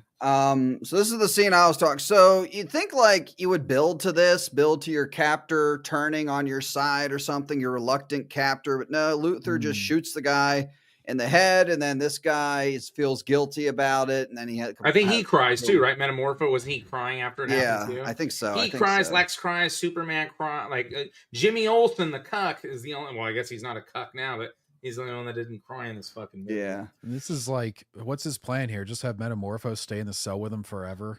With the And kryptonite. always keep his hand kryptonite? Yeah. They have his baby. Is Mhm. Metamorpho like a hermaphrodite or something? Or I don't know. was his baby, like he has this maternal instinct for his baby? I don't know. He was with a chick at the end of Oh, the that's right. end of the Yeah. movie. I don't know who that is, a human. So I don't know what's going on there. So yeah, he just he makes a sun or a variation of a sun to like heal Superman. And Right. again, And no all the, guards anywhere nearby to prevent this from happening or yeah, all the anything. other people who are imprisoned by Luthor, so they have This- a chance to escape. They start blabbing that he's doing something bad over here, and they warn the guards. I think on the right, that's you're in one of prison Luthor's too. ex-girlfriends. Yeah, you're in prison too. Why do you not want Superman to break you all out Oh, like he God. does at the end of the movie? I think James Gunn is a fan of Cabin in the Woods. Have you guys ever seen Cabin in the Woods? Yeah, yeah. Oh yeah. That's That looks like they the have in the end. yeah, they the have their fucking cubes. cases, the cubes and shit. Yeah. Straight out of looks Cabin like in the there you go, purist. Looks like the Star Wars yeah, droid. training. Yeah, the training Oh, droid. yeah. Doesn't it? Looks really kind of does on that freeze frame. The low T spheres, as I'll call them now. Right. So Oh, there's the baby. There's the baby. They free the dog. I forget how they free the dog. Superman flies in, through the shit and frees the breaks it. dog. Yeah. Yep. And then Meanwhile, there's this entrance is collapsing Yeah. the first thing Mr. Genius says is, "Whoa, building pocket universes can create a black hole," and it's like, "Oh, I Yep. wonder if it'll become a black hole by the end of the movie," Yep. which of course it does. They set up the finale an hour and 12 minutes in to say, right. every time you open this, it's completely unstable and could kill everybody.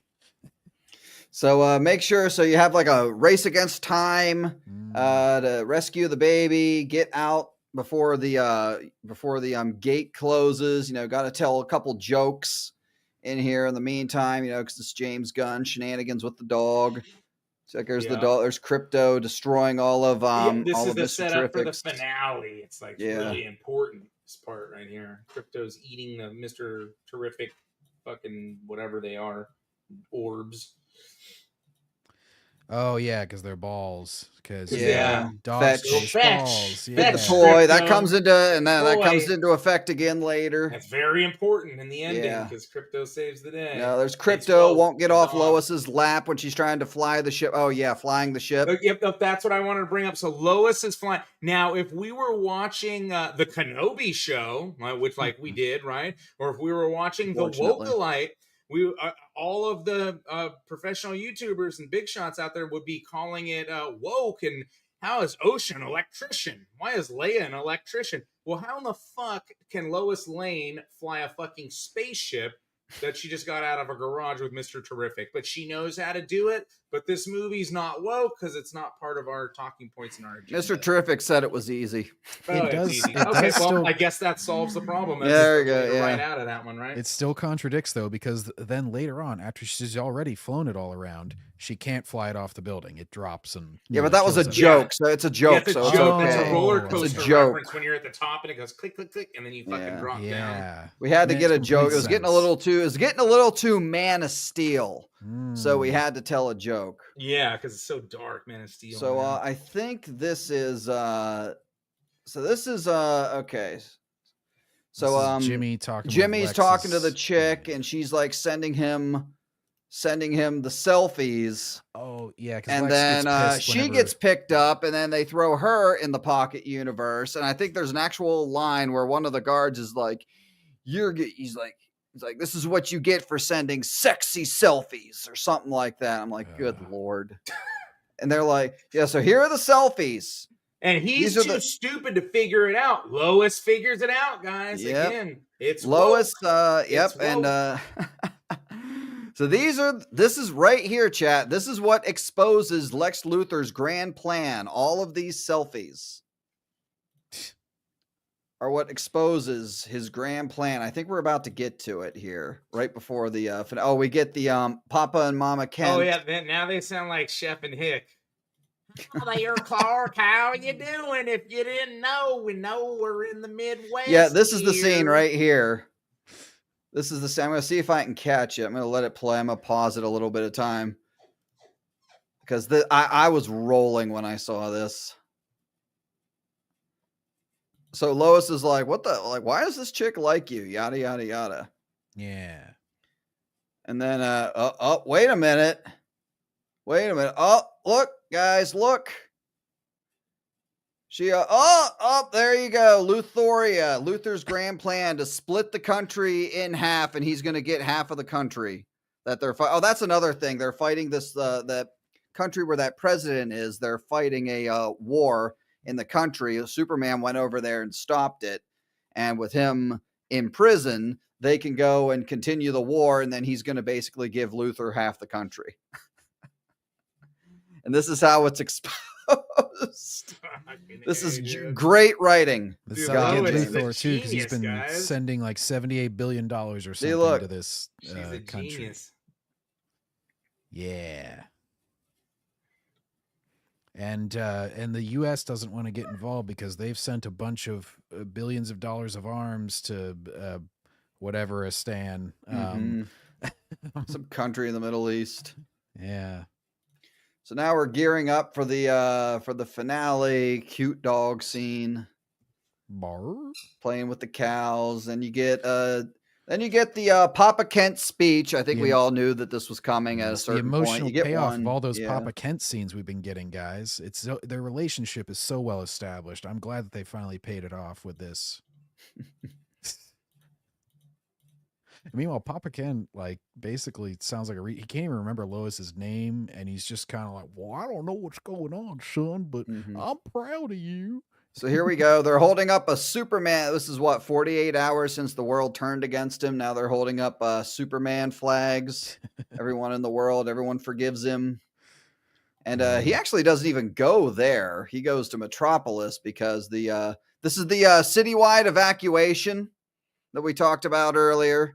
Yeah. Because the black hole or whatever is expanding towards Metropolis. So they safely evacuate everyone out of the city before it arrives, which would probably take. How long do you think it would take to evacuate like a New York City or something like that? What, 48 hours? Well, we see it with like New Orleans whenever the hurricane, they couldn't evacuate all the people. And then and this seemed like it was pretty organized. Yeah. It's like basically the government handling it. And then all the reporters hop in their little ship. Yeah, Mr. they hop in the Terrific Mr. ship. Terrific spaceship. And this is around where I just stopped taking notes because it just goes so quickly. Superman arrives and begins fighting Ultraman, which is revealed to be a clone of Superman. Oh yeah, there's the scene at the stadium where he's Mr. fighting Terrific immediately taken out of the equation, so Superman has to fight 2-on-1. Yeah, fights the engineer and Ultraman.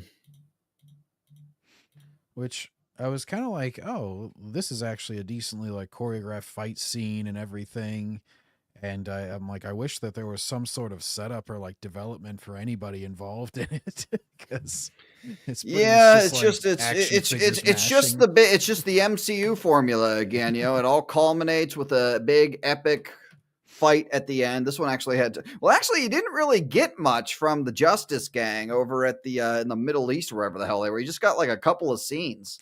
They just showed up over there. They really don't go into that very much. They really just focus on Superman for most of it. Can I just say that country that's being invaded totally deserves to be taken over, because I don't know if they just don't have any leadership or what. Pretty much it seems like their whole country is crowded on the border that's going to get invaded in a giant crowd, basically saying like, hey, tanks, don't run me over and shoot all of us.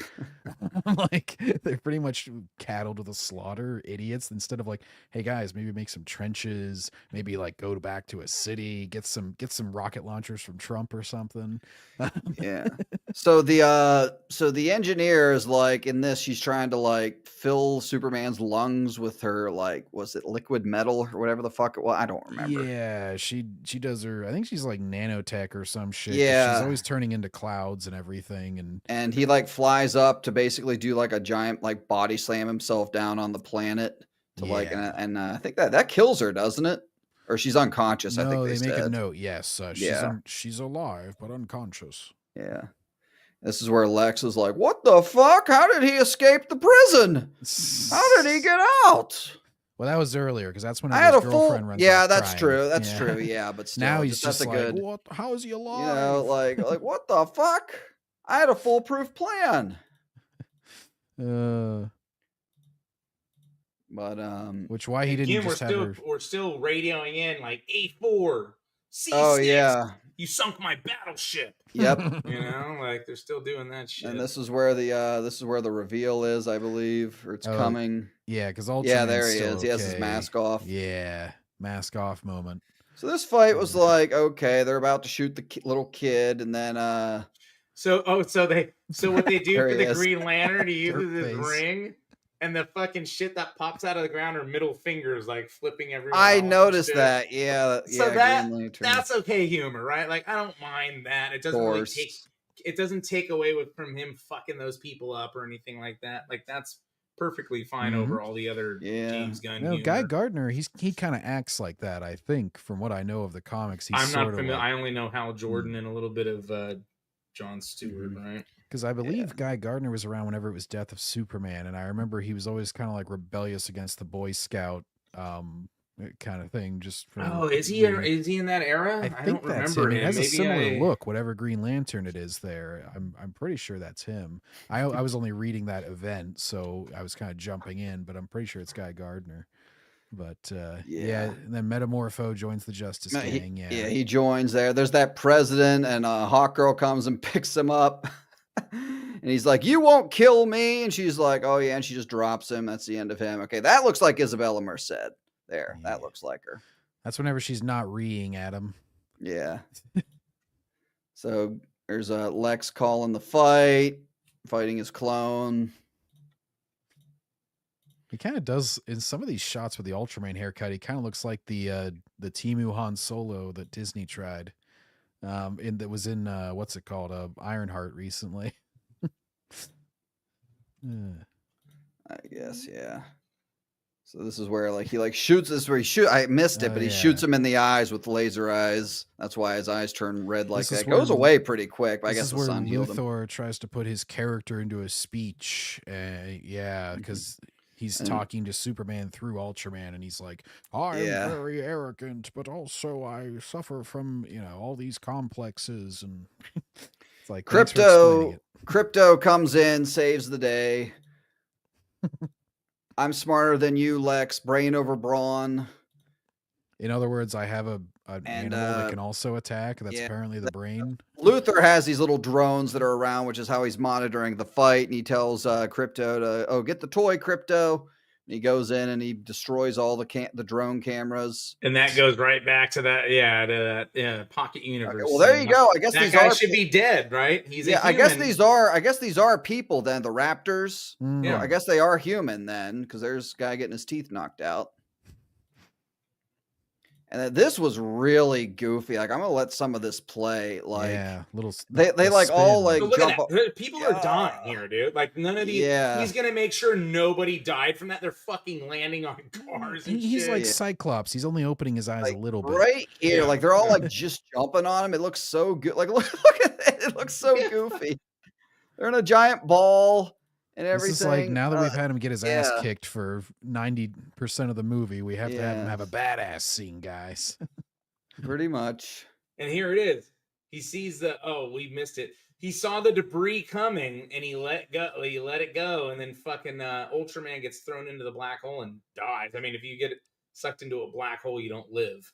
Yeah, so, I don't know why Superman can lay right there and he's not getting sucked into it. I guess. Yeah, now you lay there and it just stopped too. Yeah, it stopped. Yeah. The black hole stopped. Mr. Terrific flew down. Everybody was fine. Lois is piloting the UFO. Yeah. We forgot the great humor there, guys. Mr. Terrific comes up after being knocked out for the whole fight and goes, "Hey man, quit doing whatever like useless stuff." Or he's like, "Oh, I'm not fooling around. This is important stuff." So Luthor's like, fuck it, let the whole world die, or let the city die, or the people. I guess it's going to the neighboring city, and he's like, fuck it, let them die. And Mr. Terrific infiltrates, shuts the black hole. They're gonna help him. He's like, shit, dog, I can figure this shit out There's myself. Luthor starting to cry. Yep, it's time for him to cry. And then Superman gives like the, I'm not an alien, I'm a human speech. So this is where I was hoping that it was like if this were DCAU, he would fly up to Luthor. Luthor would give a big, rambling thing at him, and he would just respond with something nice and quick and clever and then incapacitate him. But no, in this, he has to give an entire speech trying to explain the Superman character. And he has to go, and I'm screaming the entire time. His voice cracking and shit. Yeah. It's And like, this, I honestly, I thought what? this speech was cringe as hell. This was the one time where Crypto showed up for a joke where I honestly didn't really mind it as much because like that speech he was giving was pretty cringe, This is a pretty in my blatant opinion. ripoff But of you know, this is a blatant ripoff of Hulk slamming Loki around. a little bit, After yeah. he's just like, But Crypto just fucking just destroys Luther. And then, yep, everything's saved. Luther's crying because he lost. Can I say too, going back to like the beginning? Okay, Superman's a high-powered alien who whines like a bitch over his dog. John Wick is a human being and did it much better. He just went, handled business, murdered motherfuckers, and avenged his dog. You know. There you go. Luther, you know, sad because he lost. Everybody's happy. This is the end of the fight. Idiots. Yeah. yeah, like even the mask just And doesn't even- they accept Metamorpho into the group because he likes the Justice Gang name. He's the only one who does. Yeah, because So he's he gets all, no, we're not really just, do we want someone like him, like looking like him in our group? And then he goes, I like the name. Oh, yeah, you're in. Mhm. That's all it takes. It's a knee slapper. So yeah, that's pretty much it. It all wraps up, and then we get Same a little scene, that scene cameo right there here with at the Lois. end. That scene with Lois was in Man of Steel. They do the same shit in Man of Oh Steel. yeah. So we get a scene here at the end. Supergirl is already here. There she is. She's drunk, guys. Yeah, she's drunk. And she calls Superman a bitch. Yeah. She And calls Crypto's Did she? I a missed dog. it. That's why it acts That's the so very bad. So I do people just not know about her yet? Because if like Luther, for example, if people know that she's here, that Supergirl is a thing, then like why would like why did Luther have no plans for He her? would have had a contingency plan. To So I'm contain her. assuming that she hasn't been like revealed yet. Unless she's partying on Red Sun solar system. So maybe guess. Luther like financed a party on like a Red Sun solar system and lured her away and knew she wasn't going to be around. They just maybe? drop her in here at the very. I mean, she has the outfit and everything. He doesn't know about her because she's just been off being a super whore the entire 3 years that Superman's been around, going to Red Probably she's not Suns. pregnant right now. Yeah. But She might be. And if you guys know, she's Tom. They're going to be using Tom King's Supergirl, which is a horrendous fucking run. Tom King is just terrible at all of his comic book runs. So good luck with that. Yep, that is for those House of the Dragon fans. That is young. What's her name? Targaryen. Good lord. Rhaenyra, as young Rhaenyra Targaryen from all those House of the Targaryens Dragon. have such similar names. I was trying to remember. Yeah, is it's it like which one Rhaenys, is it? Rhaenyra, Rhaenyra, yep. Yeah. So she like passes out, and then that's why she's a terrible dog parent. That's why Crypto misbehaves all the time. So I don't know. They don't really lazy eye. I don't know. They don't really go into it really much. It's just like, yep, she's here, and I guess Superman like basically renounces Jor-El at this point. Doesn't want anything to do with him after the second half of that message, and then that's the end of the movie. So they bothered to make that montage. Why would they not have shown that at the beginning instead of some like stale text that's supposed to tell you that he was raised in Kansas and everything? They could have just shown like a quick little home video montage, establish the Pa Kent characters. They come out of the screen and they're like, oh, Clark, blah, blah, blah. He's at Christmas or something with them. And then they can go into the Superman shit. Like that would have been a nice, quick, easy way to establish some characters, but we weren't interested in that. Just skip to the speech. Now, you see, I disagree with that. See, when you go in with low expectations, then you're leaving room to be pleasantly surprised. That's how it worked. I personally, I went in with mid expectations, and I pretty much left the exact same way. Probably slightly disappointed because this movie needed to be epic, and it just it wasn't. It's not the worst movie in the world. You know, I've seen a hell of a lot worse from the MCU, but it's this needed to be big. It needed to be epic, and it's not as good as Soups and the Real Rejects said it was, which we Yeah. covered yesterday. I don't know Yeah. how they can get so emotionally invested in this when this is like ADD the movie and constantly doesn't want you to take it seriously. It's so fucking fake. Like, Yeah. dude, this movie's gonna prevent World War III. A guy almost said yesterday. Jesus, this is the movie that the world needs. Yeah. Well, I Take mean, a- it was take a- fast take a paced for chill pill. me, and I mean, I could do 4-hour live streams by myself and run my fucking mouth. I may be a little ADD, right? I mean, you've got to get into Shawnee G's stash. You got to hang out with fucking Scarface. Like, there's a lot of shit you got to do to fucking keep up with this movie and shit. I mean, it was pretty insane. And you established last night, Grizzy, when you did your show watch-alongs, this is the movie the world needs. It changes people's life. It's like you're at a local comic store, and it's very like Sam Raimi, right? Those are the it's fun. It's like the Goonies.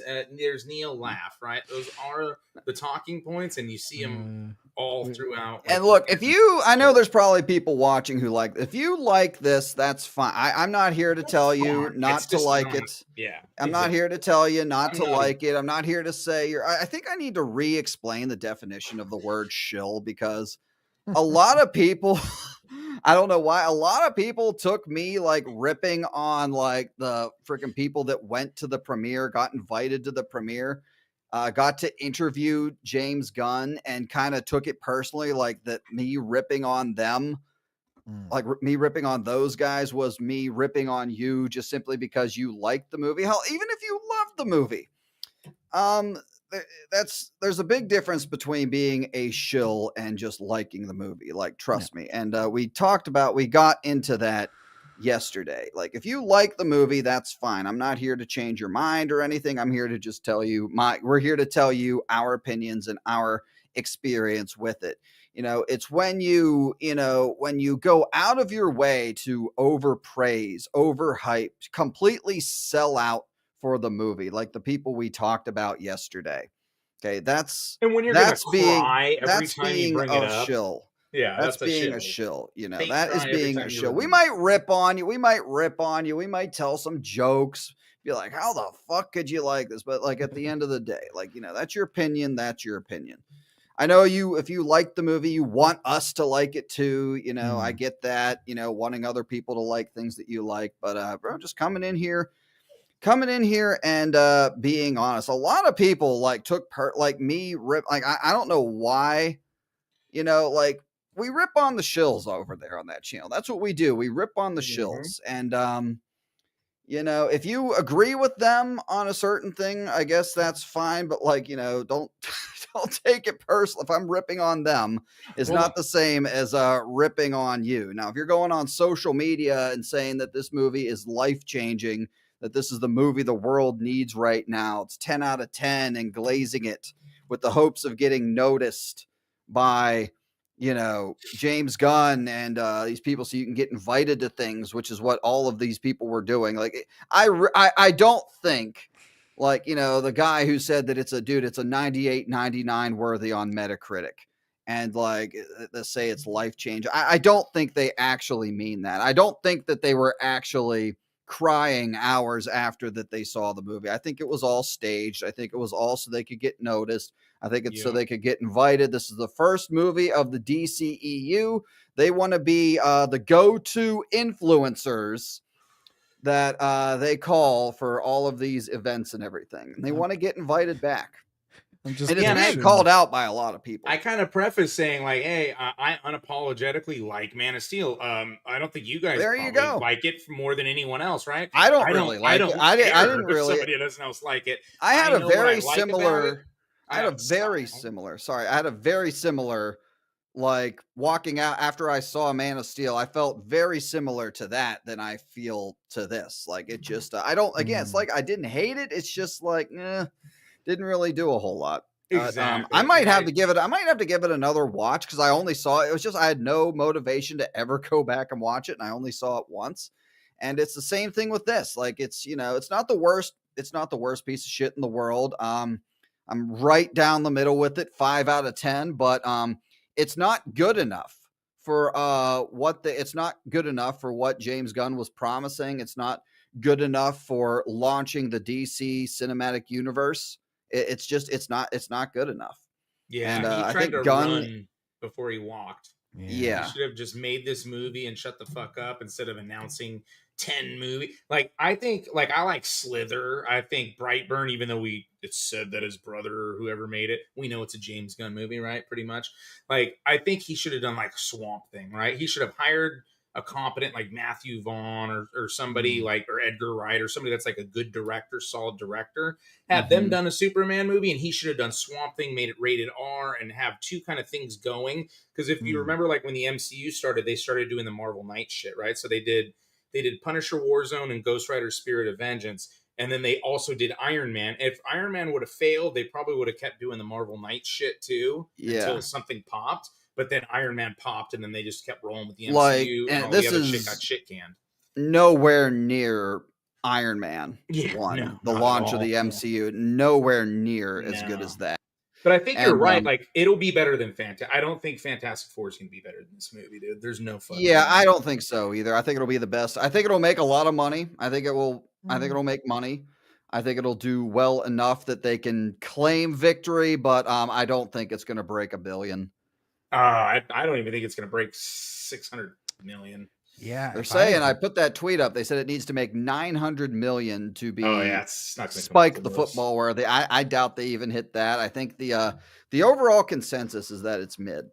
I think Jurassic Park, I don't know where it's at, but I think Jurassic Park, because of like the foreign box office, I think it has the potential of making more money, profit after expenses on it than this and Fantastic Four combined. Profit wise, yeah, because I think this was very expensive. Well, the only prediction I've seen for this is that it's 200 mil like worldwide, like counting domestic and foreign. Yeah, and remember they were saying opening weekend was going to be like 200 mil, but then I've seen it go down to 140. I've seen it go down to 100. Like, so they're like they always overshoot, right? That's just what happens. So. And then you got Supergirl that's coming out. Is that their next one? I don't even know what's next. I don't even know. I don't know their slate. I'm really not like. I'll say this. I don't see what's his name? Batman. The Batman. What's the actor's name? God, yeah, Twilight. Edward. Robert Pattinson. Robert Pattinson. I want to say Edward. That was his name in the damn movie. Yeah. Robert Pattinson. You know what Team Grizzy was? Oh God. I don't see Robert Pattinson's Batman in this universe at all. So I guess that's going to continue. That's like a thing people were saying, but like I break out of his emo-ness. I can't even picture those two tones intermingling. Yeah, the fucking goofy, so much more grounded. So much more grounded. Yeah, you have him just in the rain, like depressed. And then he held over like Peacemakers. I would have kept Pierce Brosnan, Dr. Fate. Like there was some, if you're going to hold some shit over, Cavill, Dr. Fate, like you had some components. Like I know they want to completely separate from Snyder shit. They could have just changed the tone, probably not this much, but they already kind of had the universe kind of set up, some character, and they didn't have to worry about redoing origin stories, which they did. You know, I don't mind the way they did the beginning of this movie, but fuck, they should have kind of left the universe because you already had some big villains kind of set up, and could have just kind of changed that around and kept going. Right now, I'm going to be like 80 by the time Darkseid, comes live action again. Bullshit. Hey, we already got it with what was it? Was Jeremy Irons the voice? Who was the voice in the DC animated universe? I'm not sure. Oh, Ironside, I think. Michael Iron, maybe. Yeah. He was like super epic Darkseid. He was. I just remember whenever he got resurrected, it was "Let the universe howl in despair, for I have returned." Yeah. It's like, it's like you said, if they just stole from that and just adapted it live action, they'd be in a much better place. World's Finest. I showed that to my 60. They were 60 something at the time. Year-old parents. I showed the 3-parter Superman animated series episode of World's Finest where Batman and Superman meet, and they were fucking loving it. It's like a movie, pretty much. Batman and the Joker. Everything's introduced perfectly. It's like, All right. Thank you guys for all the super chats earlier in the stream. I'll get to those all right now before we bounce for the night. God, look at that. We hit 2 hours tonight. Good shit. I kind of liked it. I kind of like this a little better. Kind of just like we open up, Yeah, you don't get get our caught up shit in every out early, and then line kind either, of go through the thing. So might do this. Might do this again for might do this for again. Maybe get some more panel. Maybe get some more people in for future ones of these when we do Fantastic Four. Perhaps we'll see. SWA before the stream with a yellow, bro. Thank you. Ooh, it's yellow. It's piss. For $12, plot lines from two Superman movies done goofy. Crypto is James Gunn's self-insert. This movie would have been better without the over-the-top humor and, well, crying too much. Hashtag not my Superman. SWA, not a fan. I thought he said earlier that he didn't even see the movie yet, but so hopefully we didn't spoil too much for him. Probably doesn't care. He was in my watch along, so I don't think he cares too much about spoilers Good because I was pretty shit. much narrating whatever was going on. Yeah. All right, SWA member on the channel for 2 months. Appreciate it, man. Haven't watched the movie yet. Well, there you go. Just answered my question. But I allowed myself to be spoiled anyways. Why is Perry black when his name is white?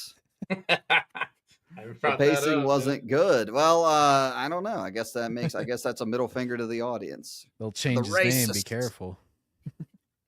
Middle finger to the racist. Glitchman for 5. Glitchman, did you drop one earlier and it just like didn't show up? I feel like you did. Oh wait, I think this might have been it. Okay.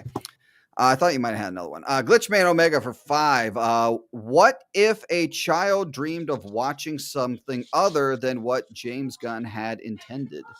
What if a child aspired to something more entertaining? That's a quote. What's that? I don't know if that's it's from something. paraphrasing from Man of Steel, I believe. Oh, okay. Like, what if a child? Yeah, I saw it. When did that movie came out? Like 2013. Yeah, so I saw that. 12 years ago. Damn. Yeah, I saw it in theaters, and then, like I said, that was it.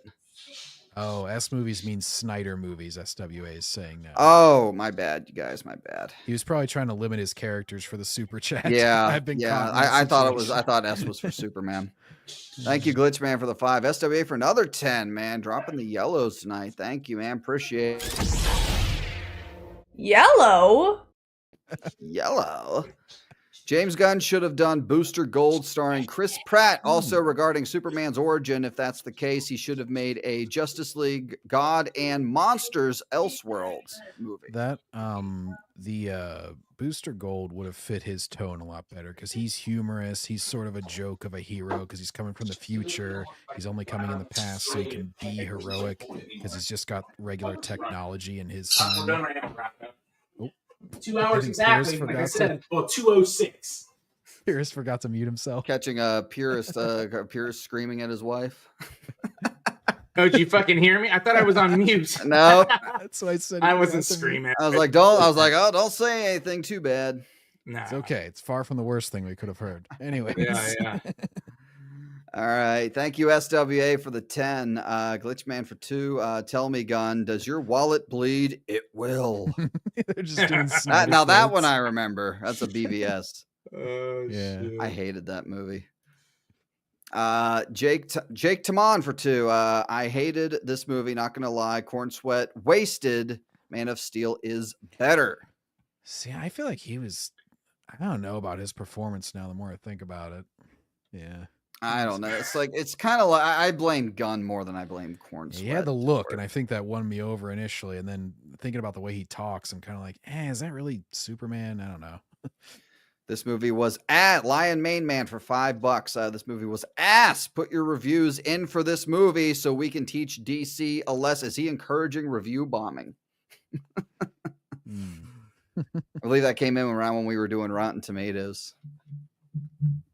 Thank you, Lion Man, for the 5. And Real Darth Ghostface for $20 earlier. Wow, and it's like orange.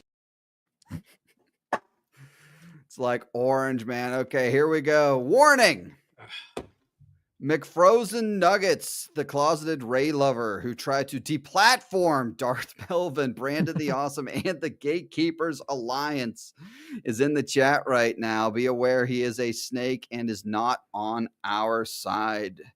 Darth Ghostface McFrozen calling Nuggets. people Chill out alert. in the Darth chat, Ghostface. calling them out with a $20 bomb. All I'm gonna say is do not deplatform content creators. That's all I'm gonna fucking Especially say. not fucking members of the Gatekeepers Alliance. That's not McFrozen Nuggets is a accepted. Disney shill and a Ray lover. And that's like seriously, like that is something that the worst of the Disney shills do.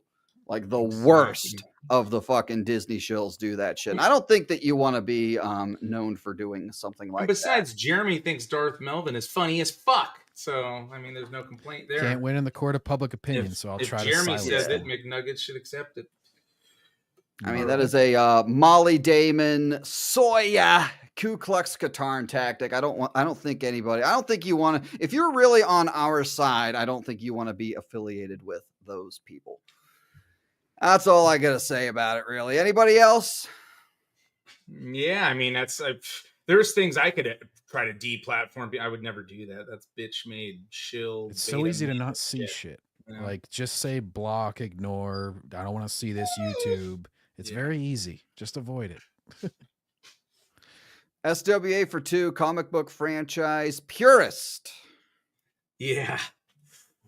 MAGA purist. That's what I MAGA was thinking on the political side. Mike Hill for $5. At that speed and force, would he have broken the girl's neck? Oh, I wonder what scene he's talking about. Well, that was like an hour and a half ago. We got that super chat. Mean, there's several of them where he's zooming in to save people and everything, and the woman he saved. Okay, yeah, Days of Future Past. Explain this real quick. I know people say it's like a nitpick anyway, but he whenever Quicksilver is grabbing someone, he like holds his hand to the back of their head and he's like, "Whiplash!" Then he zooms them the fuck out of there. Amazing. They thought about that in the writing of that movie, huh? 2 seconds, guys. It didn't really take long. Yeah. And there's lots of Snyder slow-mo in the saving scenes too, right? Snyder slow-mo is bad unless James Gunn does it. Brandon the Awesome for 2. Why is a character named Perry White black? You know what? If they wanted to use James Gunn humor, all you had to do is Perry White go, shit, right? And then it would have been fine. We could have had a Wire meta reference. I was going to say that actor was in the Wire. Would have went along with Purist's last video. I'm not big on the. I'm probably the least out of the three of us on the DC lore. I just grew up with mostly. I almost said black man, Batman. Don't give him any ideas, Grizzy. Yeah, right. But so yeah, like when I watched the movie, it didn't even really. I just assumed that's how the character was, and then the purist came in and let me know the facts. So yeah, nobody talking about it though. Real Darth Ghost update. We got an update. Shill update. It appears McFrozen Nuggets left the chat now that Brandon the Awesome showed up. I'm just picturing the little ticker. We have a shill update. Shill update. Derek Lopez for 2. Christopher Reeve is the definitive Superman. Rest in peace. Really did. I need to give those a rewatch. SWA for 2. Hawkgirl, use your canary cry. Wait, what? Canary scream, I guess. Yeah. Black Metal Nazgul member for 1 month. This movie could be as bad or can't be as bad as Rebirth and probably F4. I thought Rebirth was worse. Rebirth didn't even have the potential to be this bad because there was nothing riding on Rebirth. It's just like, let's do another one because the last one made money, and then it's just. I like this better than Rebirth. I don't know. I just could not find myself to care. Like I was able to get through this in just about one sitting. I haven't cared since Jurassic Park 3. Yeah. Although I would say like Jurassic World, like the first one, that's like TFA of Jurassic Parks, right? Yeah, it was. My son liked it when he was like, what was he, 5 back then? Or 4, I got caught in the theater hype. All 3 movies, all 3 of those Jurassic World sequels basically had the same effect as the sequel trilogy. They all made over $1 billion. Yeah, They're they all didn't pretty They all bad. have They're all pretty diminishing- bad movies, but they all did. There is an audience for it. People like dinosaurs. Did they have It's- diminishing returns though? Have the numbers been going down? I haven't. it's Yes, a- they did go down. It's a But, little like- bit, but it's not to the degree of Star Wars. Star Wars was Yeah, basically yeah. 2-1 by the end, whereas Yeah. Jurassic World Force was like, Awakens. How much did the Force Awakens make? It was Didn't like 2 billion or billion. something. Yeah, Because they had yeah. Star Wars and fucking, you know. Yes, it that went one from did. 2 That to one was an 1.3 event. to like just over 1, I think. And or like, look maybe at where we are 1.1. now. Yeah. We're about to get the first movie in what, 7 years, 8 years, and I'll be shocked. I'll be floored if Mando and Grogu makes $1 billion. Yeah, Star Wars, they had to take such a big break, and you know why. It was like the only way they were able to 2026 is going to be fun. I can't wait to do these for fucking Disney Star Wars Oh, it's movies. gonna be interesting. These are going to be I'm probably. gonna These are probably going to be. Cigar, These are going to They're be gonna like be done. EFAP length streams Oh, when we do God. those because we're going to Mando and enjoy ripping Grogu. on it. We all got our Grogu dolls ready to be in the background, guys. Oh yeah. Where Maybe I'll rip one's head off again. Yeah. SWA for 2 Snyder. I got the S right this time. 2 Snyder movies. Oh, 2 S. Okay, 2 S movies, Snyder movies. Okay, gotcha. Thank you, SWA. Clarifying that. Yeah, I was And, gonna say what was it first. Jake Tamon for 5. Gunn is good with lesser known, lighthearted characters. Superman is out of his league. It's like a minor league player starting in the World Series. That's a good take. Yeah. That's a good take. I agree with it. Yeah, not really good. And I don't really trust him moving forward. Yeah, it didn't have an epic lore build up. It wasn't like the central pillar of anything. Just felt like a silly spin-off. Yeah. And all right, last one, SWA, man, funding the stream tonight. Appreciate you, man. In God's Monsters, Luther reveals at the end that to Superman that he is a Zod, not black. Didn't want him to be a monster. Wonder Woman is from New Genesis. Batman is vampire-ish. Vampirish. So New Genesis is like the Darkseid's arch enemy world, I'm pretty sure. It's like the world that he's always battling, which is full of like gods and stuff. So that sort of makes sense. And again, my knowledge is purely based on the animated shows, which I watched a couple times all the way through.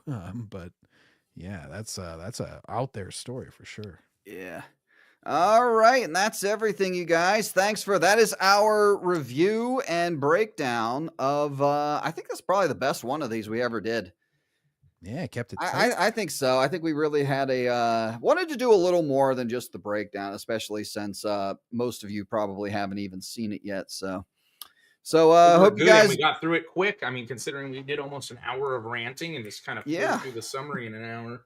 Yeah, good shit. Good shit. Had a good turnout. Chat looked like the chat had fun. So yeah, probably catch us again in a few weeks for Fantastic Four, I guess, on the channel. I have a feeling that'll be even more negative. You guys know how much we all fucking can't stand Pedro Epstein. Daddy Pedro, what are you talking about? Yeah. So all right. Yeah, stay tuned on the channels for more content and everything. Probably gonna pick back up with the videos for me personally. Probably on Monday.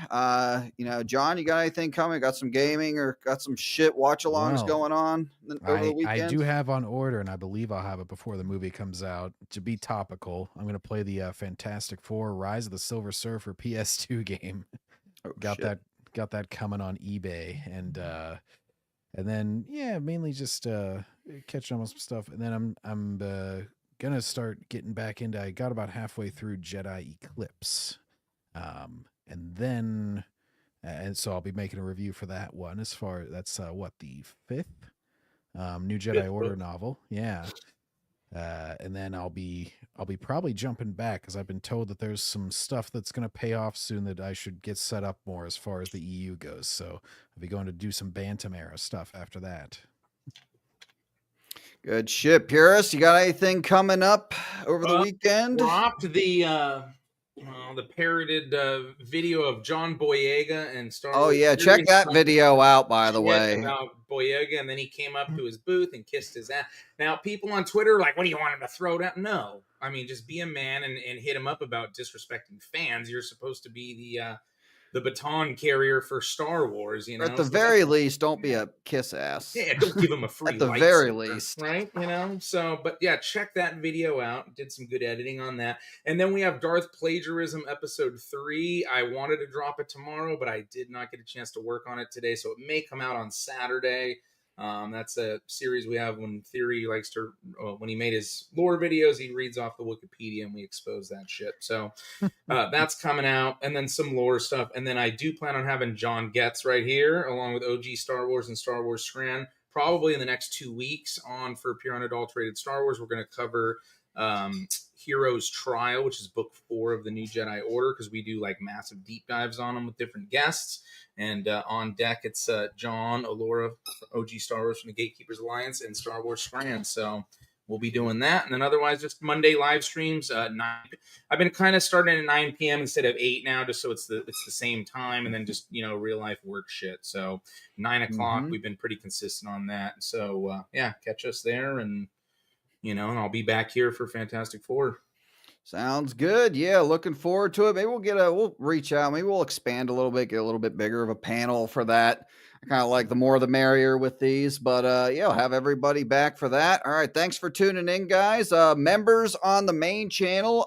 Yeah, I think we're gonna go over the Theory John Boyega thing on the members only stream on Sunday on the main channel. So members on the main channel, look forward to that.